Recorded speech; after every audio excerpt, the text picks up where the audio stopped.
जितने भी छात्र छात्राएं मैट्रिक का परीक्षा 2023 में बोर्ड में देने वाले हैं उनके लिए आप लोग के लिए बीच लेकर आ चुके हैं महत्वपूर्ण, ठीक है, महत्वपूर्ण आप लोग का मैथ का जो कि सब्जेक्टिव क्वेश्चन जो कि आप लोग का 14 फरवरी, ठीक है, ये मैथ का पेपर आप लोग को 14 फरवरी को होगा, जो आप लोग को एक एक प्रश्न आप लोग के लिए सभी क्वेश्चन आप लोग के लिए महत्वपूर्ण होने वाला है, क्योंकि आप लोग का फाइनल बोर्ड एग्जाम है। इसी प्रकार का आप लोग को प्रश्न आएगा। तो आप लोग जितने भी विद्यार्थी लोग इस वीडियो को देख रहे हैं तो आप लोग कॉपी और पेन लेकर बैठेंगे, ठीक है, कॉपी और पेन लेकर बैठेंगे, क्योंकि ये गणित का पेपर होने वाला है, जो कि आप लोग का मैट्रिक एग्जाम के पहला दिन का ये पेपर है आप लोग का गणित, ठीक है। ये 14 फरवरी को फर्स्ट दिन आप लोग का गणित का पेपर होने वाला है। तो चलिए आप लोग के बीच हम सब्जेक्टिव क्वेश्चन करवाएंगे। ऑब्जेक्टिव तो आप लोग के लिए हम बहुत करवाएं, तो आप लोग इस वीडियो को नहीं देखें तो आप लोग इस चैनल पे सारा आप लोग का प्लेलिस्ट बना दिया गया, आप लोग वहां से देख सकते हैं, ठीक है। अभी हम आप लोग को सब्जेक्टिव क्वेश्चन करवा रहे हैं, जो कि आप लोग के लिए एक एक प्रश्न बहुत ही महत्वपूर्ण है। तो आप लोग एकदम ध्यानपूर्वक इस वीडियो में लास्ट तक बने रहिएगा, और सभी क्वेश्चन आप लोग को हमेशा फाइनल बोर्ड एग्जाम में इसी प्रकार का आता है, ठीक है। आप लोग हम जो आप लोग का पूछा गया क्वेश्चन है, इंपॉर्टेंट क्वेश्चन है, वही क्वेश्चन करवाएंगे। तो आप लोग इस सभी क्वेश्चन को एकदम अच्छी तरह से आप लोग को बनाएंगे खुद से, ठीक है, तभी आप लोग को रिवाइज होगा और आप लोग बोर्ड एग्जाम में अच्छे से वहाँ पे दे पाएंगे, ठीक है। और आप लोग जितना भी पीडीएफ अगर पाना चाहते हैं या कुछ इंपॉर्टेंट क्वेश्चन पाना चाहते हैं तो आप लोग को विजिट करना है गूगल पे, क्या करना है सर्च जस्टबेल, ठीक है, जस्टबेल एजुकेशंस.com, ठीक है। आप लोग ये सर्च कीजिएगा गूगल पे, तो आप लोग के सामने सारा चीज़ आप लोग का इंपॉर्टेंट क्वेश्चन और न्यूज़ जो भी है आप लोग को वहाँ पे देखने को मिल जाएगा, ठीक है। तो चलिए आज की वीडियो को हम स्टार्ट करते हैं। तो जो भी देखिए क्लास 10th के विद्यार्थियों के लिए मैथ का जो इंपॉर्टेंट क्वेश्चन हम लेकर आ चुके हैं सब्जेक्टिव का, देखिए फर्स्ट क्वेश्चन आप लोग के बीच इसी प्रकार का क्वेश्चन आप लोग को पूछा जाएगा, वहाँ पे 2 मार्क्स और 5 मार्क्स में क्वेश्चन इसी प्रकार का रहने वाला है। तो फर्स्ट क्वेश्चन देखिए आप लोग को लिखा गया है, यूक्लिड के विभाजन एल्गोरिथम का प्रयोग करके 135 तथा 225 का मासा निकालना है, ठीक है। आप लोग का यूक्लिड विभाजन से एक क्वेश्चन आप लोग को एकदम कंफर्म रहता है, हमेशा आप लोग को एग्जाम में पूछा जाता है एक क्वेश्चन, ठीक है। तो आप लोग इससे लिख लीजिए, आप लोग का 100% एक क्वेश्चन आप लोग का ये यूक्लिड विभाजन से रहेगा, ठीक है। ये जस्टवेल एजुकेशन का आता है, ठीक है। तो आप लोग इसको नोट कर लीजिएगा, यूक्लिड विभाजन के एल्गोरिथम का प्रयोग करके आप लोग का मासा निकालना है। तो देखिए आप लोग यूक्लिड विभाजन से आप लोग को कैसे निकालना है, आप लोगों के लिए बहुत ही एकदम ईजी बेस से आप लोग को यहाँ पे बताया गया है। तो किस तरह से करना, देखिए जो सबसे बड़ा रहेगा वो भाज्य हो जाएगा और जो छोटा रहेगा वो भाजक हो जाएगा, ठीक है। तो हम लोग देखिए भाजक से हम लोग क्या करेंगे, भाज्य में हम लोग यहाँ पे भागा दे देते हैं। तो कितना बार में लग रहा है, एक बार में 135, तो कितना बचा हम लोग को शेषफल 90। फिर 90 में हम लोग किस में दे देंगे, तो भाजक में फिर 90 से हम लोग डिवाइड कर देंगे। तो फिर देखिए शेषफल 45 बचा, एक बार में लगा, तो ठीक है। फिर जितना शेषफल आया उससे फिर जितना ये भाजक था उससे फिर हम लोग डिवाइड कर देंगे, ठीक है। तो देखिए यहाँ पे 0 आ गया शेषफल, जब 0 आ गया शेषफल तो यहाँ पे हम लोग लिख सकते हैं कि 225 को जब 135 बार किया तो हम लोग शेषफल 90 बचा। जब 135 भाजक को हम लोग 90 से भाज किए तो 45 बचा था शेषफल, और जब 90 से किए तो ये पूरा शेषफल 0 हो गया था। तो इसीलिए इसका एचसीएफ क्या हो जाएगा, 45, ठीक है, 45 हो जाएगा इसका एचसीएफ। इस प्रकार से आप लोग यूक्लिड विभाजन का आप लोग आसानी से इसी प्रकार आप लोग का स्टेप बाय स्टेप आप लोग को बनाइएगा। आप लोग को बिल्कुल भी एक मार्क्स भी आप लोग को नहीं कटेगा एग्जाम में, ठीक है, जिस तरह से आप लोग को बताया गया। क्वेश्चन नंबर 2 की ओर हम लोग बढ़ते हैं। तो क्वेश्चन नंबर 2 में देखिए, उस अर्धगोला का वक्र पृष्ठ निकाले जिसका व्यास 14 सेंटीमीटर, ठीक है। कोई एक अर्धगोला है, ठीक है, अर्धगोला है, एक अर्धगोला का बोला है कि वक्र पृष्ठ निकाले जिसका व्यास, इसका जो व्यास है ये पूरा ये कितना है, ये 14 सेंटीमीटर, ठीक है। इसको निकालना है आप लोगों को। तो व्यास कितना, 14 सेंटीमीटर, मतलब जो हम लोग को डी दिया गया कितना है, 14 सेंटीमीटर। आप लोग को त्रिज्या निकालना है तो क्या करते हैं हम लोग d/2 कर देते हैं, ठीक है। क्या होता है, व्यास का आधा हो जाता है। तो व्यास का आधा कितना, 7 सेंटीमीटर है। तो हम लोग जानते हैं, देखिए अर्धगोला का वक्र पृष्ठ क्या होता है, तो अर्धगोला का वक्र पृष्ठ होता है 2πr², ठीक है। आप लोग ये सही फार्मूला को याद रखेंगे। अर्धगोला का वक्र पृष्ठ क्या होता है, 2πr²। तो देखिए 2 रख दिए, अब पाई का वैल्यू कितना होता है, 22/7, और आर हम लोग को निकाले हैं अभी, तो कितना 7। तो यहाँ पे r² है तो 7 × 7, तो देखिए 7 से 7 कैंसिल आउट, हम लोग इसको गुना कर दिए तो 308 सेंटीमीटर स्क्वायर हो गया, ठीक है। इस प्रकार से आप लोग निकालिए, आप लोग को यहाँ से 2 मार्क्स बिल्कुल आप लोग को इस तरह का क्वेश्चन हमेशा बार बार पूछा जाता है, ठीक है। नेक्स्ट क्वेश्चन देखिए, क्वेश्चन नंबर 3 क्या है, निम्न का मान ज्ञात करना, ठीक है। आप लोग को देखिए ट्रिग्नोमेट्री का वैल्यू आप लोग को सभी वीडियो में आप लोग बताया, ट्रिग्नोमेट्री आप लोग के लिए काफी इंपॉर्टेंट चैप्टर है, ठीक है आप लोग का। तो ट्रिग्नोमेट्री का आप लोग को जो फार्मूला, ठीक है, फार्मूला और जो ये जो वैल्यू होता है ट्रिग्नोमेट्री वैल्यू, इसको आप लोग एकदम अच्छी तरह से आप लोग को याद कर लेना है, ठीक है। इसका देखिए मान याद करने के लिए देखिए आप लोग को दिया गया है, आप लोग को बस वैल्यू याद रहेगा तो आप लोग आसानी से निकाल सकते हैं। देखिए तो यहाँ पे हम लोग इस वैल्यू में रख दिए, देखिए tan 60 का वैल्यू कितना होता है, तो √3 होता है, तो tan² है तो √3 का स्क्वायर, 4 sin 45 का वैल्यू 1 होता है तो 1 का स्क्वायर, sec 30 का वैल्यू 1/√3 होता है, और cos 90 का वैल्यू 0 होता है, ठीक है। इस प्रकार हम लोग रख दिए यहाँ पे वैल्यू। तो देखिए आप लोग का फाइनल आंसर आप लोग का निकल कर आ चुका है 8 आंसर, ठीक है। तो आप लोग इस प्रकार से आप लोग कीजिएगा। आप लोग एकदम बता दें कि आप लोग जो 10th में पूछा जाता है आप लोग 100% हो बहु इसी तरह का क्वेश्चन हर बार पूछा जाता है, आप लोग क्वेश्चन बैंक भी उठाकर देख सकते हैं, ठीक है। तो आप लोगों के लिए हम इसीलिए इंपॉर्टेंट क्वेश्चन करवा रहे हैं, ताकि अगर इस तरह का क्वेश्चन आप लोग को एग्जाम में आता तो आप लोग आसानी से कर पाएंगे, और आप लोग फर्स्ट दिन ही एग्जाम है तो आप लोग इससे मोटिवेटेड रहेंगे और अच्छा मार्क्स मैथ में लाएंगे, ठीक है। तो आप लोग इस वीडियो में लास्ट तक बने रहिएगा, आप लोग के लिए एक एक क्वेश्चन काफी ही इंपॉर्टेंट है। क्वेश्चन नंबर 4 देखिए, एक त्रिभुज ABC में AD और BC पे लंब है, सिद्ध करें कि AB square plus CD square equal to AC square plus BD square. ठीक है, आप लोग को सिद्ध करना है कि AB square plus CD square जो है वो बराबर है AC square plus BD square. तो किस तरह करेंगे हम लोग, देखिए एक त्रिभुज बना दिए ABC। ठीक है, ABC त्रिभुज जिसमें AD BC पे लंब है। तो देखिए AD जो है, AD क्या है, तो AD एक BC पे लंब है। ठीक है, यही तो बोल रहा है, AD है वो BC पे लंब है, AD BC पे लंब है। ठीक है, तो यहाँ पे क्या बोला, सिद्ध करना आप लोग ये। तो हम लोग मान लिए कि त्रिभुज ABC एक त्रिभुज है। ठीक है, हम लोग मान लिए जिसमें AD क्या है, BC पे लंब है। ठीक है, तो समकोण त्रिभुज ACD में हम लोग चलेंगे। तो ACD में देखिए हम लोग यहाँ पे चलेंगे ACD में। ठीक है, इसी में चलेंगे ACD में। तो ACD में चलेंगे तो क्या हो जाएगा, यहाँ पे देखिए इसका CD स्क्वायर। ठीक है, CD स्क्वायर इक्वल टू हम लोग क्या लिख सकते हैं, AC का स्क्वायर, मतलब कर्ण का स्क्वायर बटा माइनस लंब का स्क्वायर। ठीक है, तो इसको समीकरण 1 बोल दिए। फिर इसी प्रकार हम लोग इसमें चलेंगे। ठीक है, ABD में। ठीक है, ABD में इस ट्रायंगल में चलेंगे तो इस ट्रायंगल में देखिए बेस का स्क्वायर। ठीक है, BD का स्क्वायर इक्वल टू हम लोग क्या लिख सकते हैं, AB का स्क्वायर माइनस AD का स्क्वायर हो जाएगा। ठीक है, इस प्रकार लिखेंगे, जिसको इक्वेशन 2 बोल दिए। अब हम लोग क्या करेंगे, समीकरण 2 - 1, समीकरण 2 क्या था, BD square minus CD square, समीकरण 2 - 1 कर दिए। तो देखिए आप लोग इस प्रकार आया, जिसको इसको ब्रैकेट से बाहर आए तो प्लस आ गया। तो यहाँ देखिए AD CD square cancel out. अब हम लोग देखिए BD स्क्वायर और यहाँ पे क्या कर दिए, AC स्क्वायर को हम लोग इस साइड लाएं तो क्या हो गया, प्लस AC स्क्वायर हो गया। और AB स्क्वायर यहाँ पे है और CD स्क्वायर किधर लाएं तो क्या हो गया, प्लस CD स्क्वायर। तो देखिए यहाँ पे यही तो प्रूफ करना था, तो आप लोग का प्रूफ्ड हो चुका है। ठीक है, आप लोग को इसी तरह का क्वेश्चन आप लोग को एग्जाम में रहता है। नेक्स्ट क्वेश्चन देखिए, नेक्स्ट क्वेश्चन नंबर 5 क्या है,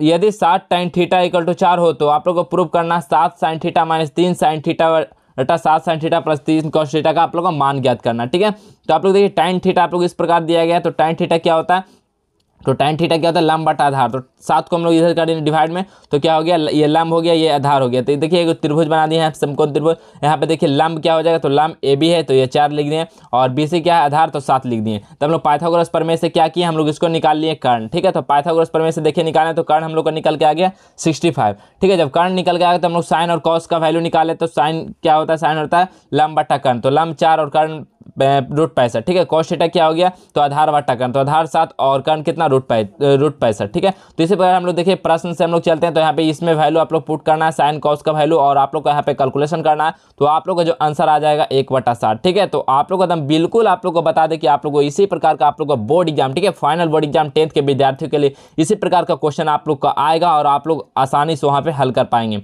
नेक्स्ट क्वेश्चन नंबर 6 देखिए 0.16। ठीक है, 0.16 के ऊपर क्या है, रेकरिंग। ठीक है, जिसको हम लोग बार बोलते हैं। ठीक है, 0.16 के P/Q के रूप में लिखना है। ठीक है, तो हम लोग P/Q के रूप में कैसे लिखेंगे, माने कि x इक्वल टू, हम लोग मान लिए कि x जो है ये वैल्यू दिया गया 0.16 और बार है, तो मतलब ये संख्या रिपीटेड है, तो हम लोग लिख दें 0.16 16 16 16 ऐसे रिपीटेड है। ठीक है, इसको हम लोग इक्वेशन 1 बोल दिए। फिर इसी पर हम लोग समीकरण 1 में क्या करते हैं, दोनों तरफ से हम लोग 100 से गुना कर देते हैं। तो देखिए इस तरह हम लोग 100 से गुना करेंगे तो 100x हो जाएगा, इस तरह 100 से गुना करेंगे तो क्या हो जाएगा, 100 गुना इतना कर दिए तो कितना हो गया, तो 100x इक्वल टू 16.1616 इतना। ठीक है, इसको इक्वेशन 3 बोल दिए। तो हम लोग देखिए समीकरण 2 - 1, ये 2 और ये 1। ठीक है, इसमें से 2 - 1 हम लोग जब कर देंगे तो क्या बचेगा, देखिए 2 हम लोग को क्या था 100। ठीक है, 100x और इसमें से समीकरण 1 घटा दिए x, इसमें से देखिए इतना, इसमें से इतना घटा दिए तो कितना बचा, 100 में से जब x गया तो 99x, और इधर देखिए जब 0.1616 गया तो 16 बचा।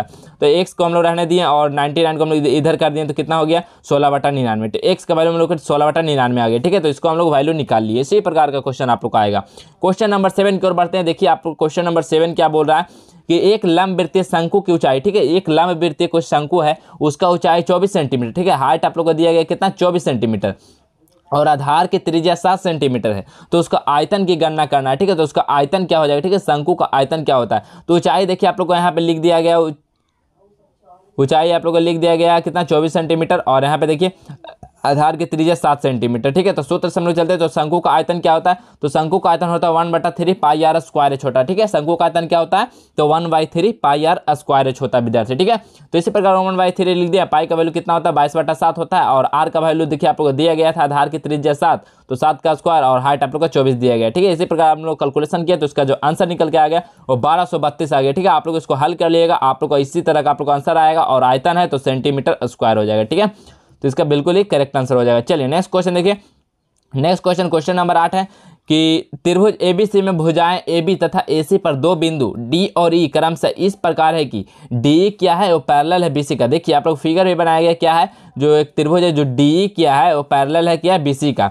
यदि AD जो है, AD का वैल्यू देखिए दिया है 4x - 3 सेंटीमीटर और AE का वैल्यू दिया गया 8x - 7 सेंटीमीटर और BD कितना है 3x, तो BD देखिए 3x - 1 और तथा CE कितना है 5x - 1, तो x का वैल्यू, ठीक है, जो x जिसमें है इस x का वैल्यू क्या हो जाएगा ये पूछा गया आप लोग से, ठीक है। तो हम लोग यहाँ पे लिख दें, देखिए इसलिए DE क्या है, DE जो पैरेलल है BC का, तो थेल्स प्रमेय से हम लोग चलते हैं, तो थेल्स प्रमेय से क्या हो जाएगा, ये जितना ई उतना ई, ठीक है। तो देखिए 4x - 3 बटा 3x - 1 इक्वल टू इधर लिख दिए 8x - 7 बटा 5x - 3, ठीक है, ये लिख दिए। और हम लोग इसको क्या किए, तो इसको हम लोग क्रॉस मल्टीप्लाई कर दिए, ठीक है, क्रॉस मल्टीप्लाई कर दिए थेल्स प्रमेय से। तो यहाँ पे देखिए क्रॉस मल्टीप्लाई करेंगे तो क्या हो जाएगा 4x - 3 और इधर क्या हो जाएगा 5x - 3, ठीक है।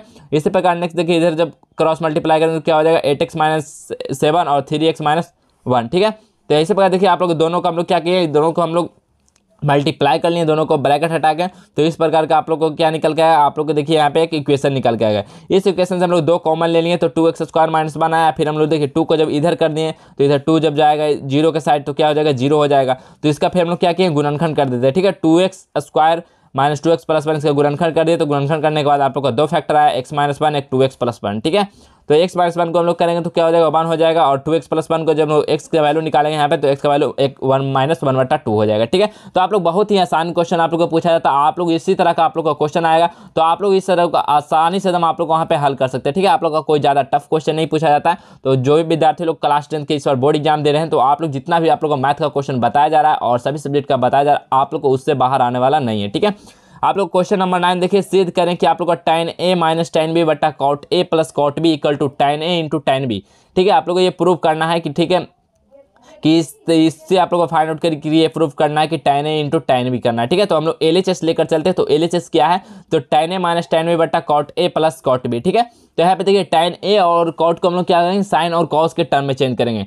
तो बताइए tan A को हम लोग क्या होता है, तो tan थीटा क्या होता है, ठीक है, tan थीटा क्या होता है, तो tan थीटा होता है sin थीटा बटा cos थीटा, ठीक है, cos थीटा, लेकिन यहाँ पे एंगल थीटा नहीं A है, तो यहाँ पे हम A के टर्म में लेकर चले हैं तो देखिए sin A बटा cos A हो जाएगा प्लस sin B बटा cos B, ठीक है। नीचे cot था तो cot का हम लोग क्या लिख सकते हैं, तो cot थीटा क्या होता है, तो cot थीटा होता है cos थीटा बटा साइन थीटा, ठीक है, यही होता है, लेकिन यहाँ पे भी एंगल A है, ठीक है। तो यहाँ पे भी cos बटा साइन हो गया प्लस cos B बटा साइन B, ठीक है। और नीचे देखिए इसको हम लोग क्या किए LCM कर लिए, तो cos A × sin B, नीचे हम लोग LCM लिए तो sin A × sin B। अब इसी प्रकार जब LCM ले लेना दोनों को, लेने के बाद ऊपर हो गया sin A × cos B plus cos A × sin B, नीचे हो गया cos A × sin B plus sin A × sin B, दोनों देखिए सेम टर्म कैंसिल आउट हो गया, क्या बचा, तो बच गया देखिए ऊपर बच गया 1 बटा cos A × cos B है, जब इस टर्म को हम लोग ऊपर ले गए तो क्या हो गया sin A × sin B बटा 1।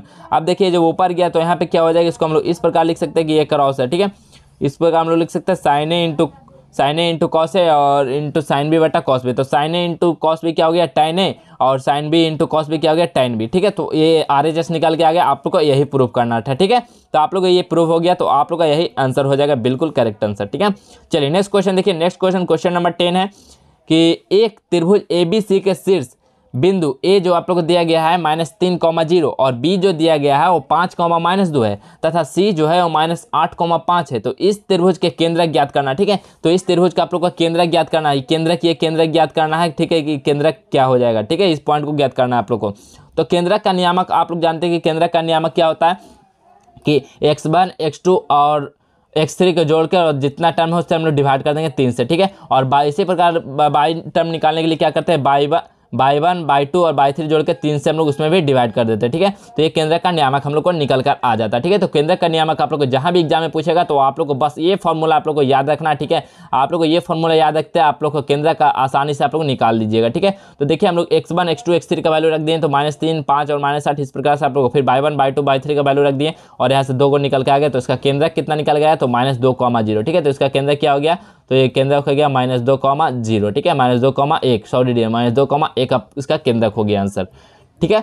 चलिए नेक्स्ट क्वेश्चन देखिए, नेक्स्ट क्वेश्चन है आप लोग का प्रोबेबिलिटी का काफी ही इंपॉर्टेंट क्वेश्चन। देखिए क्वेश्चन नंबर 11, 3 सिक्कों को एक बार उछाला जाता है, ठीक है। हम लोग कोई भी 3 सिक्का को जब एक बार उछालते हैं तो कम से कम 2 चित आने की प्रायिकता क्या हो जाएगी, 2 चित आने की प्रायिकता कम से कम क्या हो जाएगी, ठीक है। तो इसका सॉल्यूशन पार्ट को देखिए, जब हम लोग 3 सिक्का को एक साथ उछालेंगे तो उसमें क्या क्या परिणाम आएगा, तो हम लोग को देखिए या तो तीनों हेड हो सकता है, या तीनों टेल हो सकता है, या एक हेड 2 टेल हो सकता है, या 2 हेड 1 टेल हो सकता है, या 2 टेल 1 हेड हो सकता है, या 2 हेड टेल 1 टेल हो सकता है, या टेल हेड टेल हो सकता है या टेल हेड हेड हो सकता है, ठीक है, यही हो सकता है 8 का प्रोबेबिलिटी, ठीक है, जब 3 सिक्का को उछालेंगे तो देखिए यहाँ पे कम से कम 2 चित आने वाला की घटना कितना हो जाएगा, तो चित देखिए 2 आने वाला कितना हो जाएगा, तो 4 गो हो जाएगा, ठीक है। जब 4 गो हो जाएगा तो हम लोग यहाँ पे देखिए प्रोबेबिलिटी कैसे निकालेंगे, तो जितना जो चित आने की घटना है वो और जितना पूरा जो कुल परिणाम था वो, तो कितना हो गया, तो 4 बटा और ये पूरा परिणाम कितना था 8, तो कितना होगा 1/2, मतलब उसमें चित आने की प्रायिकता कितना हो जाएगा, कम से कम चित आने की प्रायिकता 1/2 रहेगी, ठीक है, मतलब 50% चांस है कि वो चित आ जाएगा,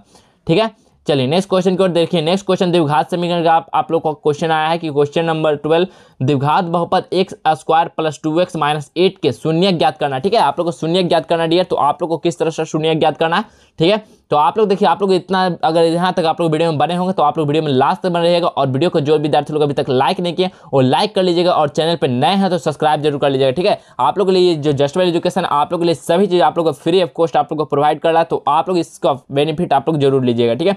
तो चलिए आज की वीडियो में देखिए, आप लोग बताइए इसका क्या हो जाएगा, द्विघात बहुपद समीकरण का शून्य का आप लोग को ज्ञात करना है क्वेश्चन नंबर 12 में। तो f(x) देखिए आप लोग का x² + 2x - 8 है, ठीक है।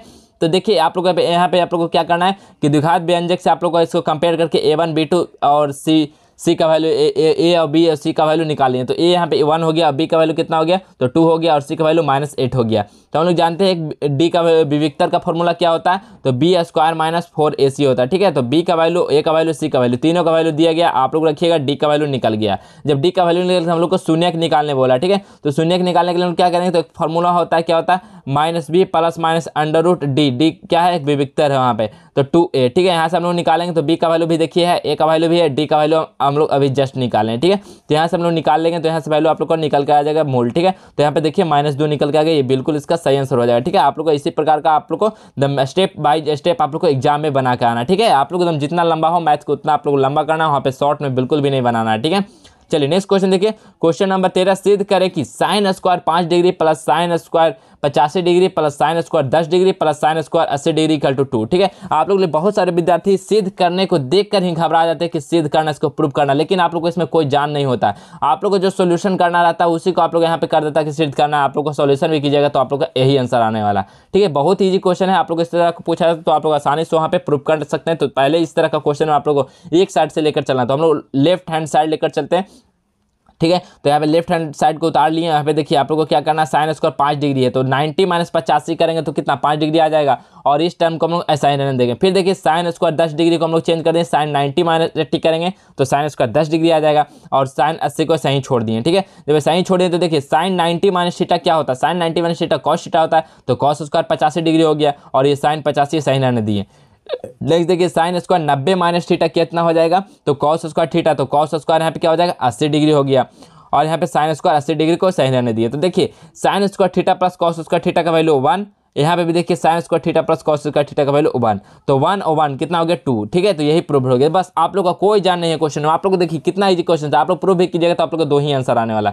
तो जिस सीधा बोर्ड लिख देता है कि आप लोग को प्रूव करना, ताकि बहुत सारे विद्यार्थी इसको सॉल्व ना करें, ठीक है। तो आप लोग इस तरह का क्वेश्चन बिल्कुल भी नहीं छोड़कर आना। नेक्स्ट क्वेश्चन देखिए, क्वेश्चन नंबर 14 एक वृत्त के चतुर्थांश का क्षेत्रफल ज्ञात करें यदि इसका परिणाम 25 सेंटीमीटर, ठीक है। आप लोग वृत्त का चतुर्थांश का आप लोग का क्षेत्रफल ज्ञात करना है, ठीक है। वृत्त का क्षेत्रफल नहीं ज्ञात करना है, वृत्त के चतुर्थांश, ठीक है। वृत्त के चतुर्थांश का आप लोग ये चारों का जो आप लोग का क्षेत्रफल ज्ञात करना है, यदि इसका परिणाम आप लोग को दिया, परिमाप आप लोग को 25 सेंटीमीटर देगा। तो वृत्त का परिमाप क्या होता है, तो 2πr होता है, ठीक है। वृत्त का परिमाप क्या होता है 2πr, तो वृत्त का परिमाप 25 दिया गया, हम लोग यहाँ से क्या कहिए r का वैल्यू निकालिए, तो r का वैल्यू इतना निकल गया 25 × 7/44, ठीक है। तो वृत्त का परिमाप में से हम लोग रेडियस निकालिए, ठीक है। रेडियस निकालने वाले वृत्त का क्षेत्रफल हम लोग जानते हैं क्या होता है, πr² होता है वृत्त का क्षेत्रफल। तो वृत्त का क्षेत्रफल से हम लोग देखिए निकाल लेंगे, तो वृत्त का क्षेत्रफल निकालने के लिए क्या होता है, पाई का वैल्यू 22/7, r का वैल्यू हम यहाँ पे निकाले हैं 25 × 7/44, इसका स्क्वायर कर दिए, ठीक है। इसका स्क्वायर करने के बाद हम लोग काट छाट कर दिए, तो देखिए इतना निकल के आया, ठीक है। इतना निकल के आने के बाद वृत्त का चतुर्थांश का क्षेत्रफल, तो 1/4 लगा के, जो कि वृत्त का क्षेत्रफल, ठीक है। 1/4 वृत्त का क्षेत्रफल होता है,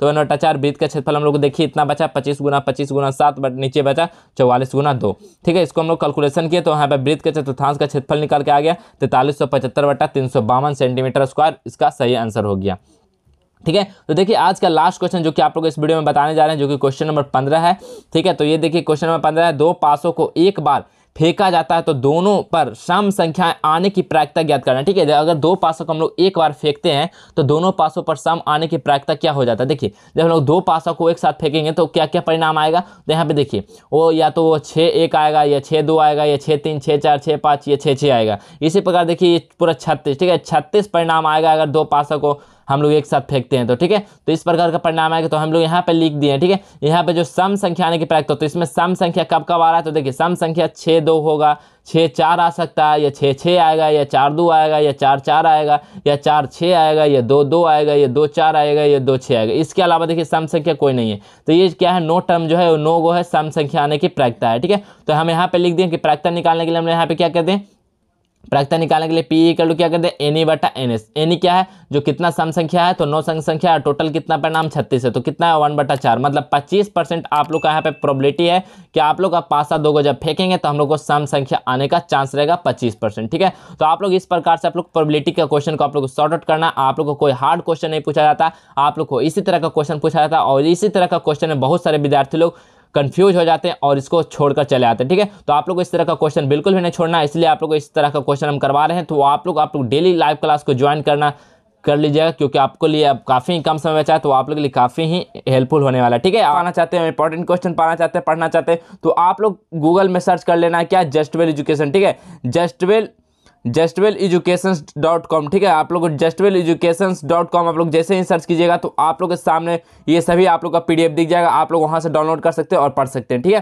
तो चलिए आज के वीडियो में स्टार्ट करते हैं। देखिए आप लोगों को लिखा गया है ऊपर में फ्रंट में हेडलाइन, बिहार बोर्ड परीक्षा 2023। ठीक है, बिहार बोर्ड परीक्षा 2023 जितने भी छात्र छात्राएं देने वाले उनके लिए ये वीडियो काफी महत्वपूर्ण है। ये क्लास 10 के विद्यार्थियों के लिए है, मैथ का इंपॉर्टेंट क्वेश्चन का लेकर आ रहे हैं। आप लोगों के लिए डेली क्लास करवाया जाए तो डेली क्लास को आप लोग करेंगे। चलिए हम लोग क्वेश्चन की ओर बढ़ते हैं बिना टाइम वेस्ट किए हुए। तो क्वेश्चन नंबर फर्स्ट देखिए आप लोगों को दिख रहा होगा कि निम्नलिखित बंटन का बहुलक ज्ञात करना। ठीक है, आप लोग को लिए जितना भी आप लोग क्वेश्चन बताएंगे 2 मार्क्स और 5 मार्क्स दोनों के लिए होगा। ठीक है, आप लोग को एकदम बिल्कुल इसी तरह का क्वेश्चन आप लोग को एग्जाम में आएगा, हो बहु 100% आएगा इसी प्रकार का। बस आप लोग वहाँ पे क्या रहता है मैथ में कि अंक आप लोग का जो डिजिट होता है वो सिर्फ चेंज रहेगा, लेकिन आप लोग का पैटर्न इसी प्रकार का आएगा। ठीक है, आप लोग कहीं से भी क्वेश्चन में उठाकर देख सकते हैं, ये सब आप लोग के लिए एकदम बहुत ही इंपॉर्टेंट क्वेश्चन लेकर आते हैं। बताइए इसका बंटन, आप लोग को बंटन का जो बहुलक निकालना, तो बहुलक आप लोग को किस प्रकार निकाले। देखिए आप लोग को इसी प्रकार एग्जाम में आप लोग को दे देगा वर्ग अंतराल और बारंबारता, इससे आप लोग पूछेगा कि बहुलक कैसे निकालेंगे। ठीक है, तो देखिए यहाँ पे हम लोग वर्ग अंतराल लिख देंगे। ठीक है, एकदम स्टेप बाय स्टेप ऐसे ही आप लोग सॉल्यूशन कीजिएगा एग्जाम में, आप लोग का 1 मार्क्स भी आप लोग को कट नहीं होगा। ठीक है, देखिए यहाँ पे हम जैसे दिया गया था वर्ग अंतराल बारंबारता वैसे लिख दें। ठीक है, और बहुलक का वर्ग हम लोग देखिए, तो बहुलक इसमें से वर्ग क्या है, तो देखिए 60 और 80 81। ठीक है, ये क्या है, बहुलक का वर्ग है। तो हम लोग देखिए एल यहाँ पे, ठीक है, एल, और जो आप लोग का बहुलक का फॉर्मूला क्या होता है, L plus F1 minus F0 बटा 2 F1 minus F0 minus F2 into आई। ठीक है, तो यहाँ से हम लोग सभी का वैल्यू निकाल लिए। ठीक है, तो एल F1 और F0 और जो F2 है और आई है, ठीक है, इसका वैल्यू निकाल लिए और इस फार्मूला में आप लोग रख दीजिएगा, तो आप लोग का बहुलक निकल के आ गया। देखिए तो बहुलक आप लोग को कितना आ गया, तो 65.6। ठीक है, ये आप लोग का बहुलक हो जाए। ठीक है, तो आप लोग को इसी प्रकार आप लोग का जो बहुलक निकालने का आएगा, तो आप लोग वर्ग अंतराल बारंबारता दिया रहेगा और बहुलक आप लोग इस फार्मूला से आप लोग निकाल सकते हैं। ठीक है, तो आप लोग अगर पढ़े होंगे तो आप लोग इसको आसानी से सॉल्व कर सकते हैं। आप लोगों को हम आप लोग जितना भी करवा रहे हैं ये सब रिवीजन करा रहे हैं, ताकि आप लोग को एक भी क्वेश्चन एग्जाम में छूटने का मौका न दिया जाए। ठीक है, नेक्स्ट देखिए निम्नलिखित बंटन का माध्य ज्ञात करना। ठीक है, निम्नलिखित जो बंटन दिया गया इसका माध्य क्या होगा, तो वर्ग अंतराल दिया गया, बारंबारता दिया गया, आप लोग को माध्य निकालना है। ठीक है, तो वर्ग अंतराल देखिए आप लोग को दिया गया, तो ऐसा ही आप लोग को सेम टू सेम आप लोग को क्या करना है, सॉल्यूशन पार्ट में निकालना। वर्ग अंतराल और बारंबारता दिया गया, उससे हम लोग वर्ग चिन्ह निकाल लेंगे। ठीक है, वर्ग चिन्ह निकालने आता होगा, फिर वर्ग चिन्ह इंटू बारंबारता कर देंगे, बारंबारता वर्ग चिन्ह का गुना कर देंगे, तो देखिए 7 5 35, 15 8 120 से, और 16 25 से 400, और 35 गुना 9 315 हो जाएगा, 10 गुना 45 450 हो जाएगा। ठीक है, तो ये कितना निकल जाएगा, सिग्मा एफ एक्स निकल गया, और यहाँ पे देखिए बारंबारता सिग्मा एफ हो गया। तो हम लोग माध्य कैसे निकालेंगे, तो माध्य निकालेंगे सिग्मा एफ एक्स बटे सिग्मा एफ। तो सिग्मा एफ एक्स कितना है 1320, और बारंबारता कितना हो जाएगा, तो 50। ठीक है, दोनों को डिवाइड कर देंगे, हम लोग वहाँ से माध्य निकल कर आया, तो माध्य कितना निकल गया, तो 26.4। ठीक है, 26.4 इसका माध्य बिल्कुल एकदम करेक्ट आंसर हो गया। एकदम आप लोग एकदम इसी प्रकार एकदम धुआं करके आना एग्जाम में। ठीक है, ठीक है, चलिए नेक्स्ट क्वेश्चन की ओर हम बढ़ते हैं। तो नेक्स्ट क्वेश्चन देखिए क्या है, बहुत ही शानदार क्वेश्चन है, दो संख्याओं का योगफल। ठीक है, आप लोग इसी तरह का क्वेश्चन आप लोग एग्जाम में ज्यादा पूछा जाता है। दो संख्या का आप लोग का योगफल 1000 है तथा उनके वर्गों का जो अंतर है वो 2,56,000 है, तो संख्याएं आप लोग को ज्ञात करना है। ठीक है, तो हम लोग क्या करेंगे, इसको सॉल्यूशन में लिखेंगे माना कि संख्या और x और y है। ठीक है, कोई भी दो संख्या है जिसको हम लोग बोल दिए x और y है, तो हम लोग प्रश्न से चलेंगे तो क्या बोला कि दो संख्या का योगफल। ठीक है, दो संख्या हम लोग क्या माने, x और y और उसका योगफल, तो x प्लस y मान लिए। ठीक है, x प्लस y कितना हो जाएगा, 1000। दो संख्या का योगफल हो गया x प्लस y 1000, इसको इक्वेशन 1 बोल दिए। नेक्स्ट बोला उनके वर्गों का अंतर। ठीक है, जो दो संख्या है उसका वर्ग का अंतर, तो दो संख्या x और y है तो अंतर क्या हो जाएगा, माइनस हो जाएगा, तो x square minus y square इतना लिख दिए। ठीक है, और इतना लिखेंगे तो हम लोग देखिए एक्स स्क्वायर ए स्क्वायर माइनस बी स्क्वायर का फॉर्मूला आप लोग जानते हो क्या होता है, ए प्लस बी और एक क्या होता है ए माइनस बी। ठीक है, यही होता है फॉर्मूला। तो इसी प्रकार इसको तोड़ दिए तो एक बार एक्स प्लस वाई, एक बार एक्स माइनस वाई, इतना। ठीक है, तो एक्स प्लस वाई, ठीक है, दो संख्याओं का वर्गों का जो योगफल, दो संख्याओं का योगफल जो निकला था वो 1000। देखिए आप लोग इक्वेशन 1 में दिया गया है, तो 1000 हम लोग यहाँ पे रख दिए। ठीक है, यहाँ पे जब 1000 रखेंगे तो 1000 इधर चल जाएगा तो क्या हो जाएगा, डिवाइड हो जाएगा। तो यहाँ से हम लोग एक्स माइनस वाई का वैल्यू निकल गया। ठीक है, एक्स और एक्स माइनस वाई का वैल्यू निकल गया, इसको इक्वेशन 2 बोल दिए। अब हम लोग क्या करते हैं, इक्वेशन 1 माइनस 2 कर देते हैं। ठीक है, तो इक्वेशन 1 था x plus y equal to इतना और इक्वेशन 2 निकला x minus y equal to इतना। दोनों को हम लोग माइनस करने हैं, 22 से by cancel out, x 2x हो गया और इधर देखिए कितना हो जाएगा 1000 और 256, 1256 हो गया। इधर हम लोग डिवाइड कर देंगे तो x का वैल्यू हम लोग को 628 निकल गया। जब x का वैल्यू हम लोग को निकल कर आ चुका है तो फिर हम लोग क्या, कोई भी इक्वेशन में रख के हम लोग y का वैल्यू निकाल लेंगे। ठीक है, तो y का वैल्यू हम लोग निकाले, समीकरण 1 में x का मान रखें, x plus y equal to इतना, तो x का मान इतना, तो y इक्वल टू क्या कर दें 1000 माइनस 628, तो y का वैल्यू 372 निकल के आ गया। ठीक है, तो x और y दोनों का वैल्यू निकल गया, यही आप लोग का वैल्यू निकालना था, तो यही आपका सही आंसर हो जाएगा। ठीक है, ये सब क्वेश्चन आप लोग अगर 2 मार्क्स या 5 मार्क्स में आता तो आप लोग वहाँ पे आसानी से कीजिएगा, स्टेप बाय स्टेप कीजिएगा, आप लोग को 1 मार्क्स भी कट नहीं होगा। ठीक है, चलिए नेक्स्ट क्वेश्चन को हम बढ़ते हैं। तो नेक्स्ट क्वेश्चन देखिए आप लोग को दिया गया सिद्ध करना है। ठीक है, सिद्ध करें कि 3 प्लस रूट 5 एक अपरिमेय संख्या। ठीक है, ये सब क्वेश्चन आप लोग को 5 मार्क्स में भी हमेशा आप लोग को पूछा जाता है और 2 मार्क्स में भी पूछा जाता है। ठीक है, तो 5 मार्क्स में पूछा जाता है तो आप लोग उसको लॉन्ग मेथड से करेंगे। और यहाँ पे देखिए पूछा है कि सिद्ध करें कि 3 प्लस रूट 2 5 एक अपरिमेय संख्या। ये सब जो आप लोग को प्रूव करने का आता है अपरिमेय संख्या, ये आप लोग को हमेशा एकदम 100% आप लोग लिख लीजिए कि एग्जाम में एक आएगा रूट 5 आ जाए या रूट 3 आ जाए या 2 प्लस रूट 5 आ जाए, इस तरह का क्वेश्चन आप लोग को एक प्रूव करने का आएगा कि कौन अपरिमेय संख्या। तो आप लोग को सभी विद्यार्थियों को इसको रट कर जाना है। ठीक है, ये आप लोग को रट के जाना है, आप लोग को 5 मार्क्स देकर जाएगा। ठीक है, ये क्वेश्चन आप लोग को एकदम रट लेना है। ठीक है, आप लोग को बस ये जो दिख रहा है ये चेंज होगा, अब बाकी कुछ चेंज नहीं होने वाला है। तो बताइए इसमें सॉल्यूशन क्या होगा। माना कि हम लोग मान लिए कि 3 प्लस रूट 2 एक परमेय संख्या। ठीक है, पहले हम लोग मान लेते हैं कि कोई भी संख्या को ये एक परमेय संख्या है, लेकिन जब हम लिखते हैं 3 प्लस रूट 2 5 एक पी बाई क्यू के रूप में लिखते हैं, जहाँ पे पी और क्यू एक क्या है, पी और क्यू एक पूर्णांक संख्या है जो कि पी और क्यू का कोई उभयनिष्ठ गुणनफल नहीं होगा। तो यहाँ पे लिख देंगे 3 जब इधर जाएगा तो क्या हो जाएगा, तो रूट 5 पी बटा क्यू, इधर जो क्या हो जाएगा प्लस में, इधर जाएगा तो माइनस में, इसको इक्वेशन 1 बोल दिए। जब हम लोग देख रहे हैं कि समीकरण 1 से हम लोग पाते हैं कि एक अपरिमेय संख्या, जो एक अपरिमेय रूट 5 क्या है, एक अपरिमेय संख्या है, तो अपरिमेय संख्या जो है वो बराबर है एक परिमेय संख्या के। ठीक है, परिमेय संख्या के बराबर है अपरिमेय संख्या, तो अतः हमारी मान्यता गलत हुई, इसलिए 3 प्लस रूट 2 5 एक क्या है, अपरिमेय संख्या ही हो जाएगी। ठीक है, आप लोग इतना लिखते हैं तो आप लोग को आसानी से वहाँ पे 2 मार्क्स का क्वेश्चन रहेगा, तो 2 मार्क्स आसानी से मिल जाएगा। ठीक है, चलिए नेक्स्ट क्वेश्चन देखिए। नेक्स्ट क्वेश्चन है द्विघात सूत्र का प्रयोग कर समीकरण x square minus 4x minus 1 equal to 0 का हल निकालना। ठीक है, द्विघात समीकरण का आप लोग उसको प्रयोग करके आप लोग जो समीकरण दिया गया उसका आप लोग को हल करना है। तो द्विघात समीकरण का हल कैसे करेंगे, तो आप लोग देखिए समीकरण दिया गया क्या, एफ एक्स हम लोग इसको बोलते हैं समीकरण x square minus 4x minus 1। तो यहाँ से हम लोग क्या करेंगे, व्यंजक समीकरण जो होता है क्या होता है, x square plus B x plus C equal to 0। यहाँ से देखिए ए का वैल्यू, बी का वैल्यू, सी का वैल्यू। ठीक है, ये तीनों से निकाल लिए तो ए का वैल्यू 1 आया, बी का वैल्यू देखिए यहाँ पे कितना हो गया, तो बी का वैल्यू देखिए यहाँ पे कितना हो गया, तो यहाँ पे देखिए सॉरी डियर यहाँ पे बी जो हो जाएगा वो कितना हो जाएगा, तो बी देखिए यहाँ पे हो जाएगा -4। ठीक है, -4 और सी कितना -1। तो देखिए ए यहाँ पे फिर देखिए ए का डी वेक्टर का फॉर्मूला क्या होता है, बी स्क्वायर माइनस 4ac। तो बी का वैल्यू देखिए -4 यहाँ पे। ठीक है, -4 तो -4 का स्क्वायर और -4, ए का वैल्यू कितना 1 और सी का वैल्यू -1। यहाँ से हम लोग डी का वैल्यू निकालिए। जब डी का वैल्यू निकल गया तो हम लोग मूल निकालने के लिए फॉर्मूला का योग करते हैं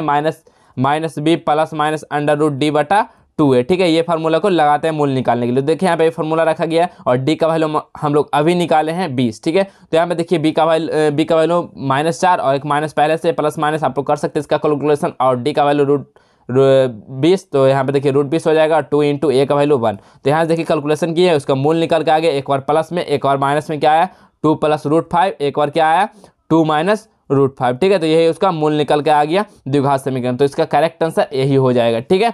तो आप लोग इस तरह का क्वेश्चन आप लोग बोर्ड एग्जाम में करते हैं तो आप लोग का बेहतर अंक आएगा मैथ में। आप लोग जो जितना भी क्वेश्चन करवा रहे हैं ये सभी क्वेश्चन आप लोग के लिए काफ़ी ही इंपॉर्टेंट है। तो जो भी विद्यार्थी लोग को ये वीडियो अच्छा लग रहा होगा तो ये वीडियो को लाइक कर देंगे और अपने दोस्तों के पास शेयर करेंगे, ताकि सभी दोस्तों को जो फर्स्ट दिन मैथ का पेपर है सभी का डर खत्म हो सके, ठीक है।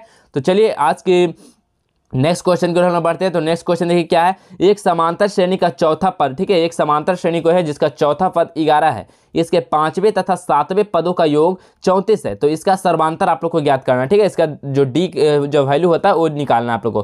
तो एक समांतर श्रेणी का चौथा पद, तो हम लोग देखिए एक समांतर श्रेणी का मान लिए कि प्रथम पद ए है और इसका सर्वांतर डी है। तो एक फार्मूला होता है Tn = a + n - 1 × d, ठीक है। तो यहाँ पे देखिए चौथा पद, ठीक है, यहाँ पे चौथा पद बोला 11, तो चौथा पद लेकर चले तो a + n का वैल्यू क्या हो जाएगा 4, 4 - 1 × d, तो T4 कितना निकल गया a + 3d। इसी प्रकार देखिए इसका वाला कि कितना चौथा पद का जो है 11 है, तो चौथा पद के जगह हम लोग क्या लिख दें 11, तो a + 3d, इसको इक्वेशन 1 बोल दिए।